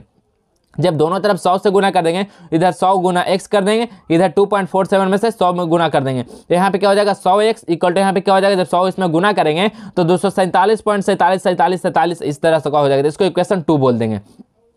अब दोनों समीकरण निकल गया और फिर हम लोग इस समीकरण 2 - 1 कर देंगे। ठीक है, समीकरण 2 - 1 करेंगे तो समीकरण 2 क्या है, तो समीकरण 2 है 100x और समीकरण 1 कितना x है, तो 100x - x = इधर क्या हो जाएगा, समीकरण 2 में 247.47 माइनस 2.47 को माइनस कर देंगे। तो यहाँ से देखिए 100 में से जब 100x में से x जाएगा तो 99x बचेगा और 247.47 में से जाएगा 2.47 तो यहाँ पे देखिए घट जाएगा तो कितना बचेगा 245 बचेगा। तो यहाँ से x का वैल्यू हम लोग को निकाल के आ जाएगा, 90 को इधर कर देंगे तो 245/99 बच गया। तो यही हम लोग क्या होगा P/Q के रूप में हम लोग निकाल दिए आंसर, तो यही बिल्कुल सही आंसर हो जाएगा। चलिए नेक्स्ट क्वेश्चन, क्वेश्चन नंबर 14 बहुत ही इंपॉर्टेंट क्वेश्चन आप लोग के लिए एकदम है, एकदम आप लोग एकदम 100% ये हमेशा एग्जाम में पूछा जाता है। √3 अपरिमेय संख्या, √5 अपरिमेय संख्या, 2 + √3 अपरिमेय संख्या, इस तरह का हमेशा क्वेश्चन एग्जाम में पूछा जाता है। तो इसको आप लोग जरूर सॉल्व कीजिएगा। बताइए, सिद्ध करें कि 5 - √3 एक अपरिमेय संख्या है। बताइए, आप लोग को सिद्ध करना है कि 5 - √3 क्या एक अपरिमेय संख्या है। तो देखिए, हम लोग यहाँ पे लिखेंगे, पहले माना कि 5 - √3 एक परिमेय संख्या है। ये लिखने के बाद 5 - √3 = P/Q के रूप में लिखेंगे, जहाँ PQ एक क्या है, पूर्णांक है। PQ में कोई उभयनिष्ठ गुणनखंड नहीं है। तो इस प्रकार हम लोग देखिए 5 को जब इस साइड कर देंगे तो क्या बचेगा, -√3 = P/Q, और -5 हो जाएगा, इधर जाएगा तो माइनस को इधर जब भेज देंगे तो यहाँ पे क्या बचेगा, √3 = 5 - P/Q हो जाएगा। इसको इक्वेशन 1 बोल दिए। तो देखिए, जब इक्वेशन 1 में आप लोगों को दिख रहा होगा कि √3 क्या है, एक अपरिमेय संख्या है। तो हमने यहाँ पे लिख दिए कि समीकरण 1 से हम पाते हैं कि एक अपरिमेय संख्या जो बराबर है वो किसका है, एक परिमेय संख्या के बराबर है। एक अपरिमेय संख्या जो एक परिमेय संख्या के बराबर है, जो कि गलत है। अतः हमारी मान्यता गलत हुई, इसलिए 5 - √3 एक क्या है, अपरिमेय संख्या है। बस आप लोग प्रूव कर देना, यही आप लोग का प्रूव हो जाएगा। ठीक है, चलिए नेक्स्ट क्वेश्चन, जो कि आज का आखिरी क्वेश्चन आप लोग के लिए बताने वाले हैं। चलिए इस क्वेश्चन को आप लोग एकदम जरूर सॉल्व कीजिएगा। बताइए, उस गोले का वक्रपृष्ठ निकाले जिसका व्यास 14 सेंटीमीटर। बहुत इजी क्वेश्चन, आप लोग का गोला का वक्रपृष्ठ निकालना है, आप लोग का व्यास 14 सेंटीमीटर दिया गया है। तो इसका सॉल्यूशन इसी प्रकार एकदम करना है। गोला का व्यास आप लोग के लिए दिया गया है, देखिए 14 सेंटीमीटर, मतलब डी दिया गया है 14 सेंटीमीटर, और यहाँ से आर आप लोग यहाँ निकाल लेंगे तो आर क्या होता है, D/2 होता है। तो यहाँ से 14/2 कितना हो जाएगा, 7 निकल कर आ जाएगा। ठीक है, यहाँ से 7 निकल गया रेडियस। हम लोग गोला का वक्रपृष्ठ क्या जानते हैं, तो गोला का वक्रपृष्ठ क्षेत्रफल क्या होता है, 4πr² होता है। ठीक है, 4πr² होता है, यही होता है विद्यार्थी लोग। तो 4πr², 4π का वैल्यू कितना होता है, 22/7, आर का वैल्यू अभी निकालें 7 × 7। ठीक है, 7 से 7 कैंसिल आउट। यहाँ पे देखिए क्या हो जाएगा, 7 को 28 × 22, तो 28 × 22 करेंगे तो हम लोग को जो आंसर आ जाएगा वो 616 सेंटीमीटर स्क्वायर हो जाएगा। ठीक है, 616 सेंटीमीटर स्क्वायर ये गोला का वक्रपृष्ठ निकल गया। तो यही बिल्कुल आपको सही आंसर हो जाएगा। फर्स्ट क्वेश्चन देखिए आप लोग को दिख रहा होगा, निम्न का मान ज्ञात करें। बताइए, निम्न का मान आप लोग को इसका वैल्यू ज्ञात करना है। तो ये सब क्वेश्चन आप लोग को 2 मार्क्स में एकदम सीधा आएगा, एकदम डायरेक्टली आप लोग को। और एकदम आप लोग को ट्रिग्नोमेट्री वैल्यू याद है तो आप लोग को वैल्यू से ऑब्जेक्टिव सिर्फ 5 नंबर रहेगा। ठीक है, तो आप लोग जरूर ट्रिग्नोमेट्री वैल्यू को भी याद करेंगे। तो बताइए इसका सॉल्यूशन हम लोग कैसे करेंगे। तो देखिए क्वेश्चन में है 5 sin² 30 degree plus cos² 45 degree plus 4 tan² 60 degree बटा 2 sin 30 degree into cos 60 degree plus tan 45 degree. तो बताइए, यहाँ पे देखिए 5 को ऐसे ही रहने देंगे, और sin 30 का वैल्यू क्या होता है, तो sin 30 का वैल्यू आप लोग को मालूम होगा बाबू, कितना होता है, 1/2 होता है। तो यहाँ पे कितना हो जाएगा, sin 30 का वैल्यू 1/2, और sin स्क्वायर है तो स्क्वायर लगा देंगे। तो यहाँ पे देखिए हो गया 1/2 का स्क्वायर। इसी प्रकार देखिए cos 45 का वैल्यू कितना होता है, 1/2 होता है। cos स्क्वायर है तो स्क्वायर कर दिए। यहाँ पे भी देखिए 4 रहने दिए, और tan 60 का वैल्यू कितना होता है, √3, tan स्क्वायर है तो यहाँ पे √3 का स्क्वायर कर देंगे। नीचे देखिए 2 sin 30 का वैल्यू 1/2, cos 60 का वैल्यू 1/2, और tan 45 का वैल्यू 1 होता है। तो यहाँ से देखिए आप लोग स्क्वायर करने के बाद हम लोग यहाँ पे मल्टीप्लाई कर देंगे। तो स्क्वायर करने का देखिए 1/2 का स्क्वायर करेंगे तो कितना हो जाएगा, 1/4, और 1/√2 का स्क्वायर करेंगे तो कितना हो जाएगा, 1/2, और √3 का स्क्वायर करेंगे तो कितना हो जाएगा, 3। तो यहाँ से देखिए इसको हम लोग मल्टीप्लाई कर लेंगे और इस प्रकार का वैल्यू निकल जाएगा। उसके बाद हम लोग क्या करेंगे, एक नीचे वाले टर्म को और ऊपर वाला टर्म को क्या करेंगे, एलसीएम ले लेंगे। तो इससे देखिए एलसीएम लेंगे 4 को, तो यहाँ पे क्या हो जाएगा, 5 + 2 + 48, और नीचे जब एलसीएम इसका कितना हो जाएगा, तो 2 हो जाएगा, तो ऊपर कितना बचेगा, 1 + 2। इसी प्रकार देखिए सभी को हम ऐड करेंगे तो हो जाएगा 55/4/3/2। अब ये देखिए 2 दूनी 4 क्या हो जाएगा यहाँ पे, तो देखिए 55 यहाँ पे हो जाएगा कितना, 55/2 इंटू 1/3। तो यहाँ पे देखिए गुना करेंगे तो कितना हो जाएगा, 55/6। बिल्कुल इसका सही आंसर हो जाएगा। तो देखिए आप लोग को ट्रिग्नोमेट्री वैल्यू याद है तो आप लोग बहुत ही बेनिफिट होगा, क्योंकि आप लोग को अगर 2 मार्क्स या 5 मार्क्स में भी ऐसा क्वेश्चन आता है तो आप लोग आसानी से कर पाएंगे। प्लस में आप लोग को ऑब्जेक्टिव का भी बोनस पॉइंट मिलने वाला है। ठीक है, तो आप लोग उसको जरूर याद कर लेंगे, क्योंकि आप लोग के पास अब काफी कम समय बचा। तो आप लोग के लिए बस यही सब करना है, आप लोग को बस इंपॉर्टेंट क्वेश्चन और गेसिंग क्वेश्चन को हल करना है। और आप लोग को बता दें कि और भी इंपॉर्टेंट क्वेश्चन पाने के लिए, इस तरह इस सभी का PDF पाने के लिए आप लोग को गूगल में सर्च करना होगा जस्टवेल एजुकेशन। ठीक है, जस्टवेल एजुकेशन जैसे ही सर्च कीजिएगा तो आप लोग वहां पे इस सभी PDF मिल जाएगा, और वहाँ पे VVI इंपॉर्टेंट क्वेश्चन साइंस का और जो भी है सभी सब्जेक्ट का आप लोग को मिल जाएगा। आप लोग वहाँ से आसानी से पढ़ पाएंगे। ठीक है, चलिए नेक्स्ट क्वेश्चन देखिए क्या है। क्वेश्चन नंबर 2, क्वेश्चन नंबर 2 है, एक वृत्त के चतुर्थांश का क्षेत्रफल ज्ञात करें यदि उसकी परिधि 44 सेंटीमीटर। ठीक है, तो बताइए वृत्त के चतुर्थांश का क्षेत्रफल हम लोग को ज्ञात करना है, तो उसका परिधि आप लोग को दिया गया है। तो वृत्त का परिधि क्या होता है विद्यार्थी लोग बताइए, तो वृत्त का परिधि क्या होता है, तो वृत्त का परिधि 2πr होता है। ठीक है, 2πr होता है वृत्त का परिधि। तो वृत्त का परिधि हम लोग को 44 दिया गया है, और यहाँ से देखिए 2 का वैल्यू हम लोग पाई का वैल्यू पता है 22/7, यहाँ से हम लोग आर का वैल्यू निकाल लेंगे। तो आर का वैल्यू हम लोग निकालें तो कितना आ गया 7 सेंटीमीटर। इसका हम लोग जानते हैं वृत्त के चतुर्थांश का क्षेत्रफल क्या होता है 1/4 पाई आर स्क्वायर होता है। यहाँ पे वृत्त का क्षेत्रफल अगर पूछा जाता है तो वृत्त का क्षेत्रफल हम लोग क्या होता है तो पाई आर स्क्वायर होता है, लेकिन यहाँ वृत्त के चतुर्थांश, ठीक है, तो 1/4 हो गया। तो यहाँ पे क्या हो गया 1/4 पाई आर स्क्वायर। तो यहाँ से देखिए आर का वैल्यू अभी निकाले 7 का स्क्वायर, बाकी पाई का वैल्यू 22/7। इस सभी वैल्यू को रखेंगे और इसका हम लोग वृत्त के चतुर्थांश का क्षेत्रफल निकाल लेंगे। ठीक है, आप लोग इस स्टेप बाय स्टेप आप लोग करते हैं तो एग्जाम में आप लोग को 2 मार्क्स दम पक्का मिलेगा, आप लोग को वहाँ पे काटा नहीं जाएगा। ठीक है, दम आप लोग को हूबहू इसी प्रकार को आप लोग को लिखना होगा। चलिए नेक्स्ट क्वेश्चन की ओर बढ़ते हैं। तो नेक्स्ट क्वेश्चन देखिए क्या है, 2 पासों को एक बार फेंका जाता है। ठीक है, हम लोग 2 को पासा को एक बार जब फेंकते हैं तो दोनों पर समान अंक आने की प्रायिकता क्या हो जाएगा बताइए। 2 पासा को जब हम लोग एक बार फेंकेंगे तो दोनों पर समान अंक आने की प्रायिकता क्या हो जाएगा। तो बताइए 2 पासों को फेंकने पर निम्न परिणाम क्या हो जाएगा। हम लोग 2 को कोई पासा फेंकेंगे तो जो 1 आ सकता है, 1 2 आ सकता है, इस प्रकार हम लोग से 6 तक आ सकता है, मतलब ये 36 टर्म आ सकता है अगर 2 पासों को फेंकेंगे तो। ठीक है, ये सब संभावना है। ठीक है, ये परिणाम हो सकता है। तो इसमें क्या बोला कि दोनों पासा सेम आने की क्या हो जाएगी। तो देखिए दोनों पासा सेम कब आएगा जब 1 होगा, या 2 आएगा, या 3 आएगा, या 4 आएगा, या 5 आएगा, या 6 आएगा। तो ये सब सेम संख्या आएगा जब 2 पासा फेंकेंगे तो कितना बार आएगा तो 6 बार ही आएगा ये। ठीक है, ये 6 बार आएगा और कुल परिणाम कितना है 36। तो हम लोग देखिए यहाँ पे दोनों पासों समान आने की घटना लिख दी है 6, और यहाँ पे देखिए प्रोबेबिलिटी निकालने के लिए जितना हम लोग घटना है वो और जितना टोटल संख्या का घटना है वो, तो यहाँ 6/36 कर दिया, 1/6 इसका प्रोबेबिलिटी निकल कर आ गया। ठीक है, यही इसका बिल्कुल सही आंसर हो गया। ठीक है, तो आप लोग इसी प्रकार दम बिल्कुल सही दम हूबहू आप लोग को एकदम सेम टू सेम आप लोग को एकदम छाप का आना, इस तरह का क्वेश्चन आता तो आप लोग को बस अंक का ध्यान रखना। अंक आप लोग का चेंज हो सकता है लेकिन क्वेश्चन बिल्कुल भी आप लोग का इसी प्रकार का रहने वाला है, बिल्कुल भी चेंज नहीं होगा। तो जितने भी विद्यार्थी हैं ज्वाइन सभी लोग अपने दोस्तों के पास शेयर करते रहेंगे और लाइव चैट में कमेंट करेंगे और वीडियो को लाइक जरूर करेंगे। ठीक है, चलिए नेक्स्ट क्वेश्चन देखिए क्या है।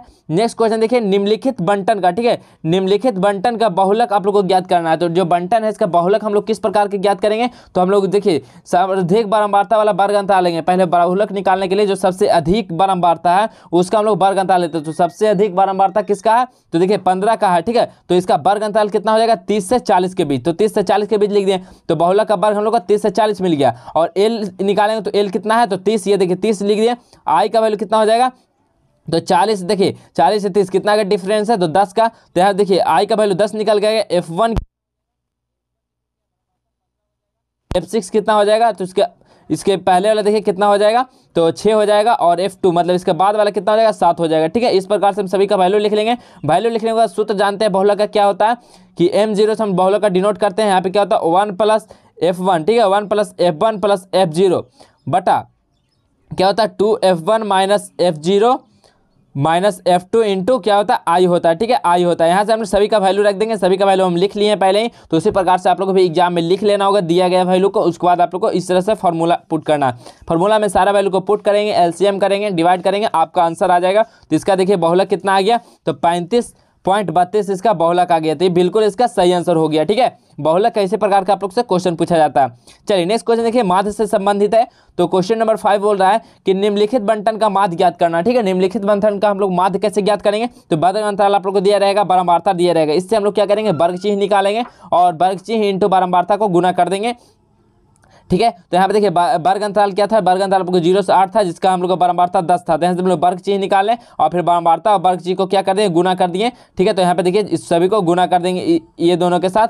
ठीक है, ये टर्म के साथ, तो यहाँ पे सारा निकल कर आ जाएगा यहाँ पे Fi इंटू एक्स आई। ठीक है, तो यहाँ पे सिग्मा एफ एक्स निकल के आ गया, ये सिग्मा एफ हो गया। तो यहाँ पे देखिए माध्य क्या होता है तो माध्य का फॉर्मूला होता है सिग्मा एफ एक्स बटा सिग्मा एफ होता है। तो सिग्मा एफ एक्स कितना हो जाएगा 2624 और सिग्मा एफ कितना हो जाएगा 144। डिवाइड करेंगे, यहाँ से हम लोग को माध्य निकल के आ गया। तो माध्य कितना हो जाएगा 18.22, बिल्कुल सही आंसर हो जाएगा। तो आप लोग एकदम बिल्कुल इसी प्रकार से आप लोग को डिवाइड करना है। एकदम आप लोग का अंक चेंज रहेगा तो आप लोग एकदम ध्यान से करना होगा, आप लोग को गलती नहीं करना है। ठीक है, इस तरह से अगर करके आते तो आप लोग एकदम बिल्कुल एकदम जितना मार्क्स का क्वेश्चन रहेगा उतना मार्क्स आपको पक्का मिलने वाला है। चलिए नेक्स्ट क्वेश्चन देखिए, क्वेश्चन नंबर 6 है यदि 2 लगातार प्रकृत संख्याओं का गुणनफल हम लोग अगर 20 है तो उन संख्याओं को ज्ञात कीजिए। बताइए अगर कोई 2 लगातार प्रकृत संख्या का अगर गुणनफल 20 है तो उन संख्या को आप लोग को ज्ञात करना होगा। तो देखिए हम लोग माना कि 2 लगातार संख्या x तथा x + 1 है। ठीक है, हम लोग कोई मान लिए कि 2 लगातार कोई संख्या है जो x एगो माने एगो क्या है x + 1 मान लिए। ठीक है, 2 लगातार संख्या मान लिए। तो हम लोग जब प्रश्न से चलेंगे तो क्या बोला कि दोनों संख्या का गुणनफल। ठीक है, तो दोनों संख्या गुणनफल क्या हो जाएगा x ये एक संख्या x था और एक संख्या क्या है x प्लस 1, ये दोनों संख्या का गुणनफल कितना है 20 है। तो यहाँ पे देखिए हम इसी प्रकार कर दिए x into x plus 1 equal to 20। तो यहाँ से देखिए हम गुना कराएंगे x को अंदर तो कितना हो जाएगा x square plus x equal to 20, ठीक है, इतना निकल के आ गया। अब 20 का हम लोग इधर कर देंगे तो क्या आ जाएगा माइनस में हो जाएगा, तो x square plus x minus 20 हो जाएगा। और इसका हम लोग क्या करेंगे गुणनखंड तोड़ लेंगे, ठीक है, गुणनखंड तोड़ लेंगे तो x square plus 5x minus 4x minus 20, ठीक है, आप लोग गुणनखंड तो आता ही होगा, तो गुणनखंड को तोड़ने के बाद आप लोग को दो को यहाँ से आप लोग का मूल निकल के आ जाएगा। तो यही आपका बिल्कुल सही आंसर हो जाएगा। चलिए नेक्स्ट क्वेश्चन देखिए, क्वेश्चन नंबर 7 है कि दो सिक्कों, ठीक है, दो सिक्कों को एक बार हम लोग उछालते हैं तो कम से कम एक पृष्ठ आने की प्रायिकता क्या हो जाएगा। बताइए, दो सिक्कों को एक बार उछाला जाता है तो कम से कम एक पृष्ठ आने की प्रायिकता क्या हो जाएगी। तो देखिए हम लोग दो सिक्का को जब एक साथ उछालते हैं, ठीक है, आप लोग कोई भी दो को सिक्का लीजिएगा उसको एक साथ उछालिएगा तो उसमें यह तो दोनों हेड हो सकता है या दोनों हेड टेल हो सकता है, या एक हेड एक टेल हो सकता है, या एक टेल एक हेड हो सकता है, ठीक है। आप लोग दो सिक्का को उछाल के देखिएगा, आप लोग को यही 4 परिणाम मिलने वाला है, ठीक है। तो इसमें क्या बोला, कम से कम एक पृष्ठ आने की घटना, ठीक है, मतलब एक पृष्ठ आने की घटना वहां पे क्या हो जाएगा, मतलब ठीक है। तो यहाँ पे देखिए एक पृष्ठ आने की घटना क्या हो जाएगा, तो यहाँ पे देखिए हेड हेड, ठीक है, तो यहाँ पे कितना हो जाएगा एनी, यहाँ पे 3 निकल के आ गया, ठीक है। एक पृष्ठ मतलब एक टेल आने की घटना कितना, तो देखिए इसमें भी टेल, इसमें भी टेल, इसमें भी टेल, कितना 3 घटना हो जाएगा ये, और टोटल घटना कितना 4 हुआ था, तो 3/4 इसका प्रोबेबिलिटी निकल के आ जाएगा, ठीक है। आप लोग को इसी तरह से बिल्कुल हम सेम क्वेश्चन पूछा जाएगा, या ताश पे पूछा जाए, या आप लोग को सिक्का पे पूछा जाए, यही 3 क्वेश्चन आप लोग से बने, सिक्का के बारे में पूछा जाए या पासा से पूछा जाए, ठीक है, यही 3 से आप लोग का क्वेश्चन बनेगा, इसी से आप लोग को इसी प्रकार का क्वेश्चन पूछा जाएगा, ठीक है। तो जितने भी विद्यार्थी लोग अभी तक नए हैं तो चैनल को जल्दी जल्दी सब्सक्राइब कर लीजिएगा, बेल आइकन को प्रेस कर लीजिएगा ताकि आने वाले वीडियो आप लोग के पास सबसे पहले पहुंचे, ठीक है। तो चलिए आप लोग अपने दोस्तों के पास शेयर करते रहिए। देखिए बहुत कम बच्चे ज्वाइन है लाइव सेशन में, तो आप लोग शेयर कर दीजिए वीडियो को दम दबा के।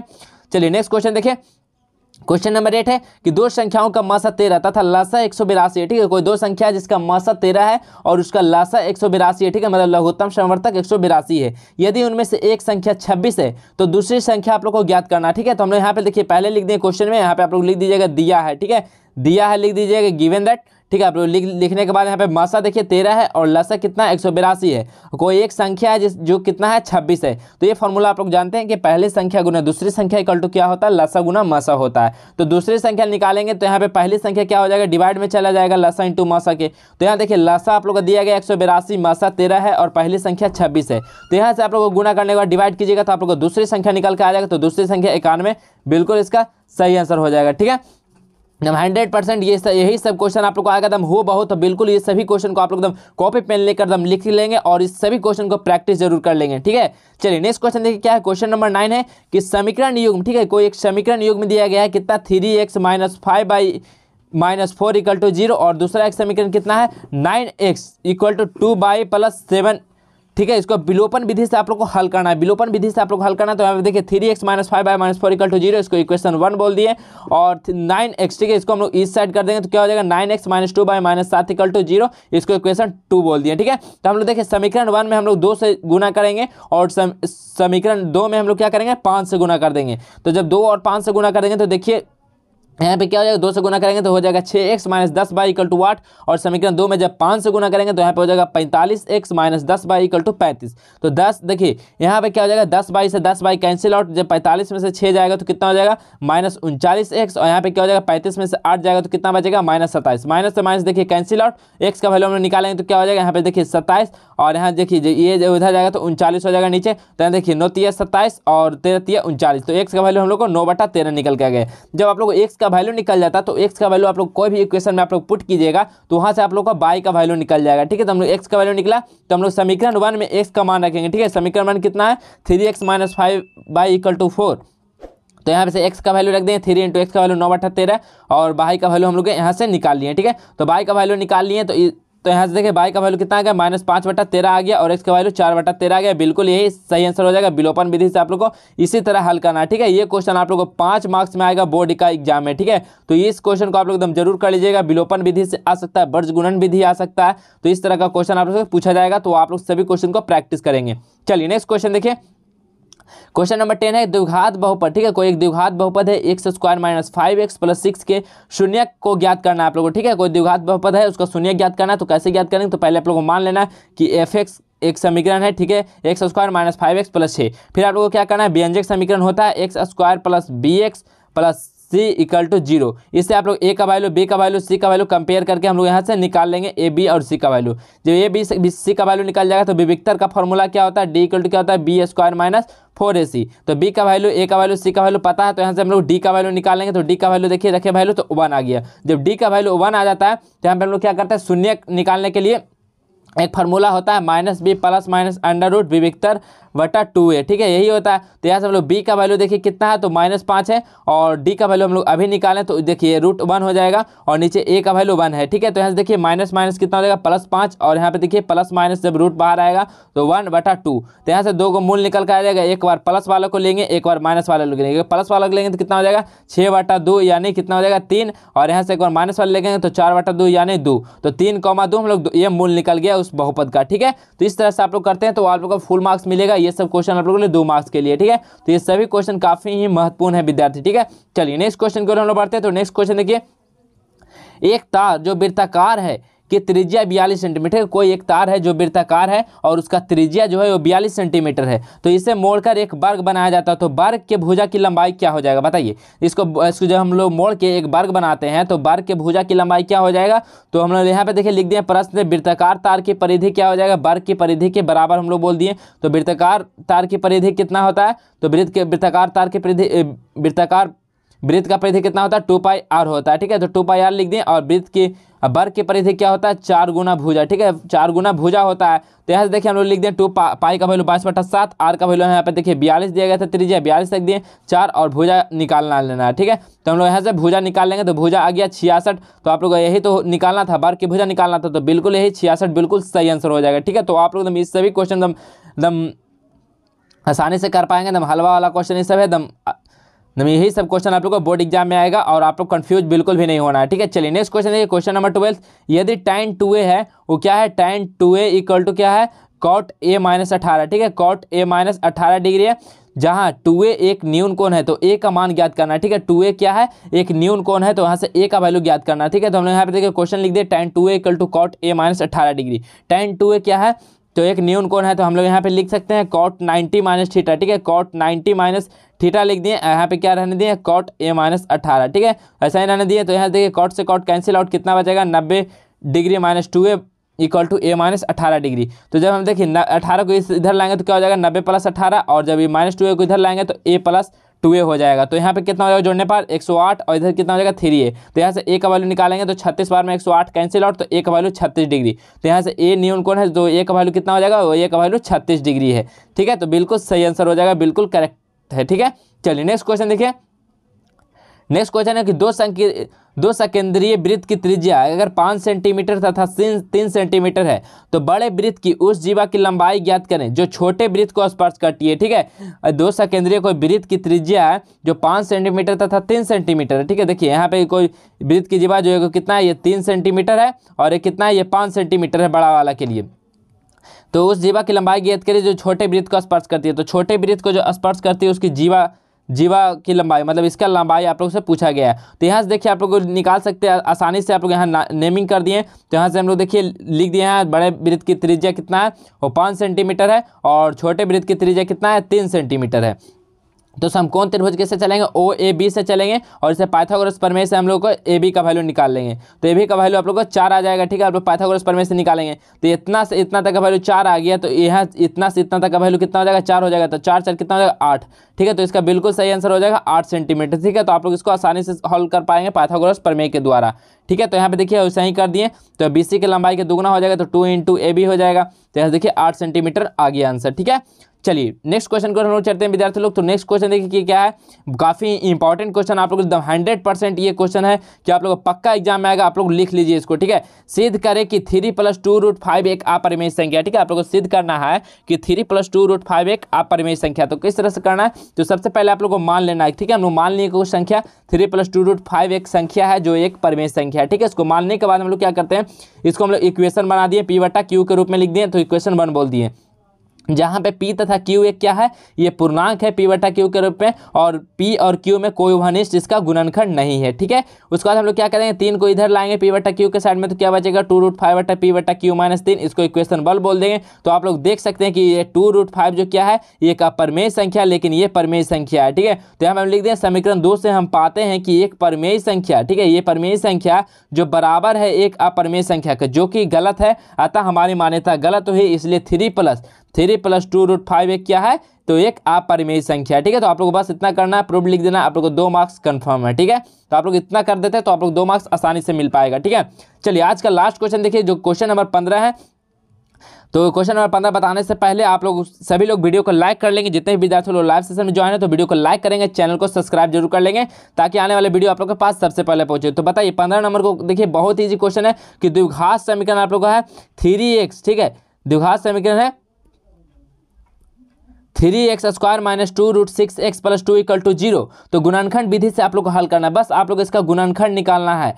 ठीक है, तो गुणनखंड तो आप लोग आसानी से कर सकते हैं। देखिए क्वेश्चन था 3x² minus 2√6x plus 2 equal to 0। तो हमने यहाँ पे लिख दिए 3x² माइनस √6। अब यहाँ से देखिए 2 को √6 है, तो यहाँ से फिर लिख दिए √6 प्लस 2 इक्वल टू 0। तो यहाँ से देखिए हम लोग क्या कर लिए, तो 3 को हम लोग क्या लिख सकते हैं, तो √3 इंटू √3 लिखेंगे तो क्या हो जाएगा, 3 हो जाएगा। ठीक है, देखिए इसको गुना कराएगा तो 3 ही हो जाएगा, तो इसको हम लोग √3 के टर्म में लिख दें, तो √3x यहाँ से कॉमन, तो यहाँ अंदर क्या बचेगा √3 माइनस 2, और इधर जब माइनस √2 यहाँ हो जाएगा, और यहाँ पे भी क्या बचेगा माइनस √3x माइनस √2 हो जाएगा। ठीक है, तो इसी प्रकार एक बार ये टर्म को लेंगे, एक बार √3x माइनस 2 ये इसको लेंगे। तो देखिए यहाँ पे जब 3x और माइनस √2 को इधर जब करेंगे तो क्या हो जाएगा, 3x equal to plus √2 equal to √2 में हो गया। तो जब x का वैल्यू निकालेंगे तो √2 पहले से, और ये मल्टीप्लाई में इधर जाएगा तो डिवाइड में, तो क्या बचेगा 2 बटा √3। तो इस प्रकार इधर भी करेंगे तो इसका भी वैल्यू उतना ही आएगा, √2 बटा √3।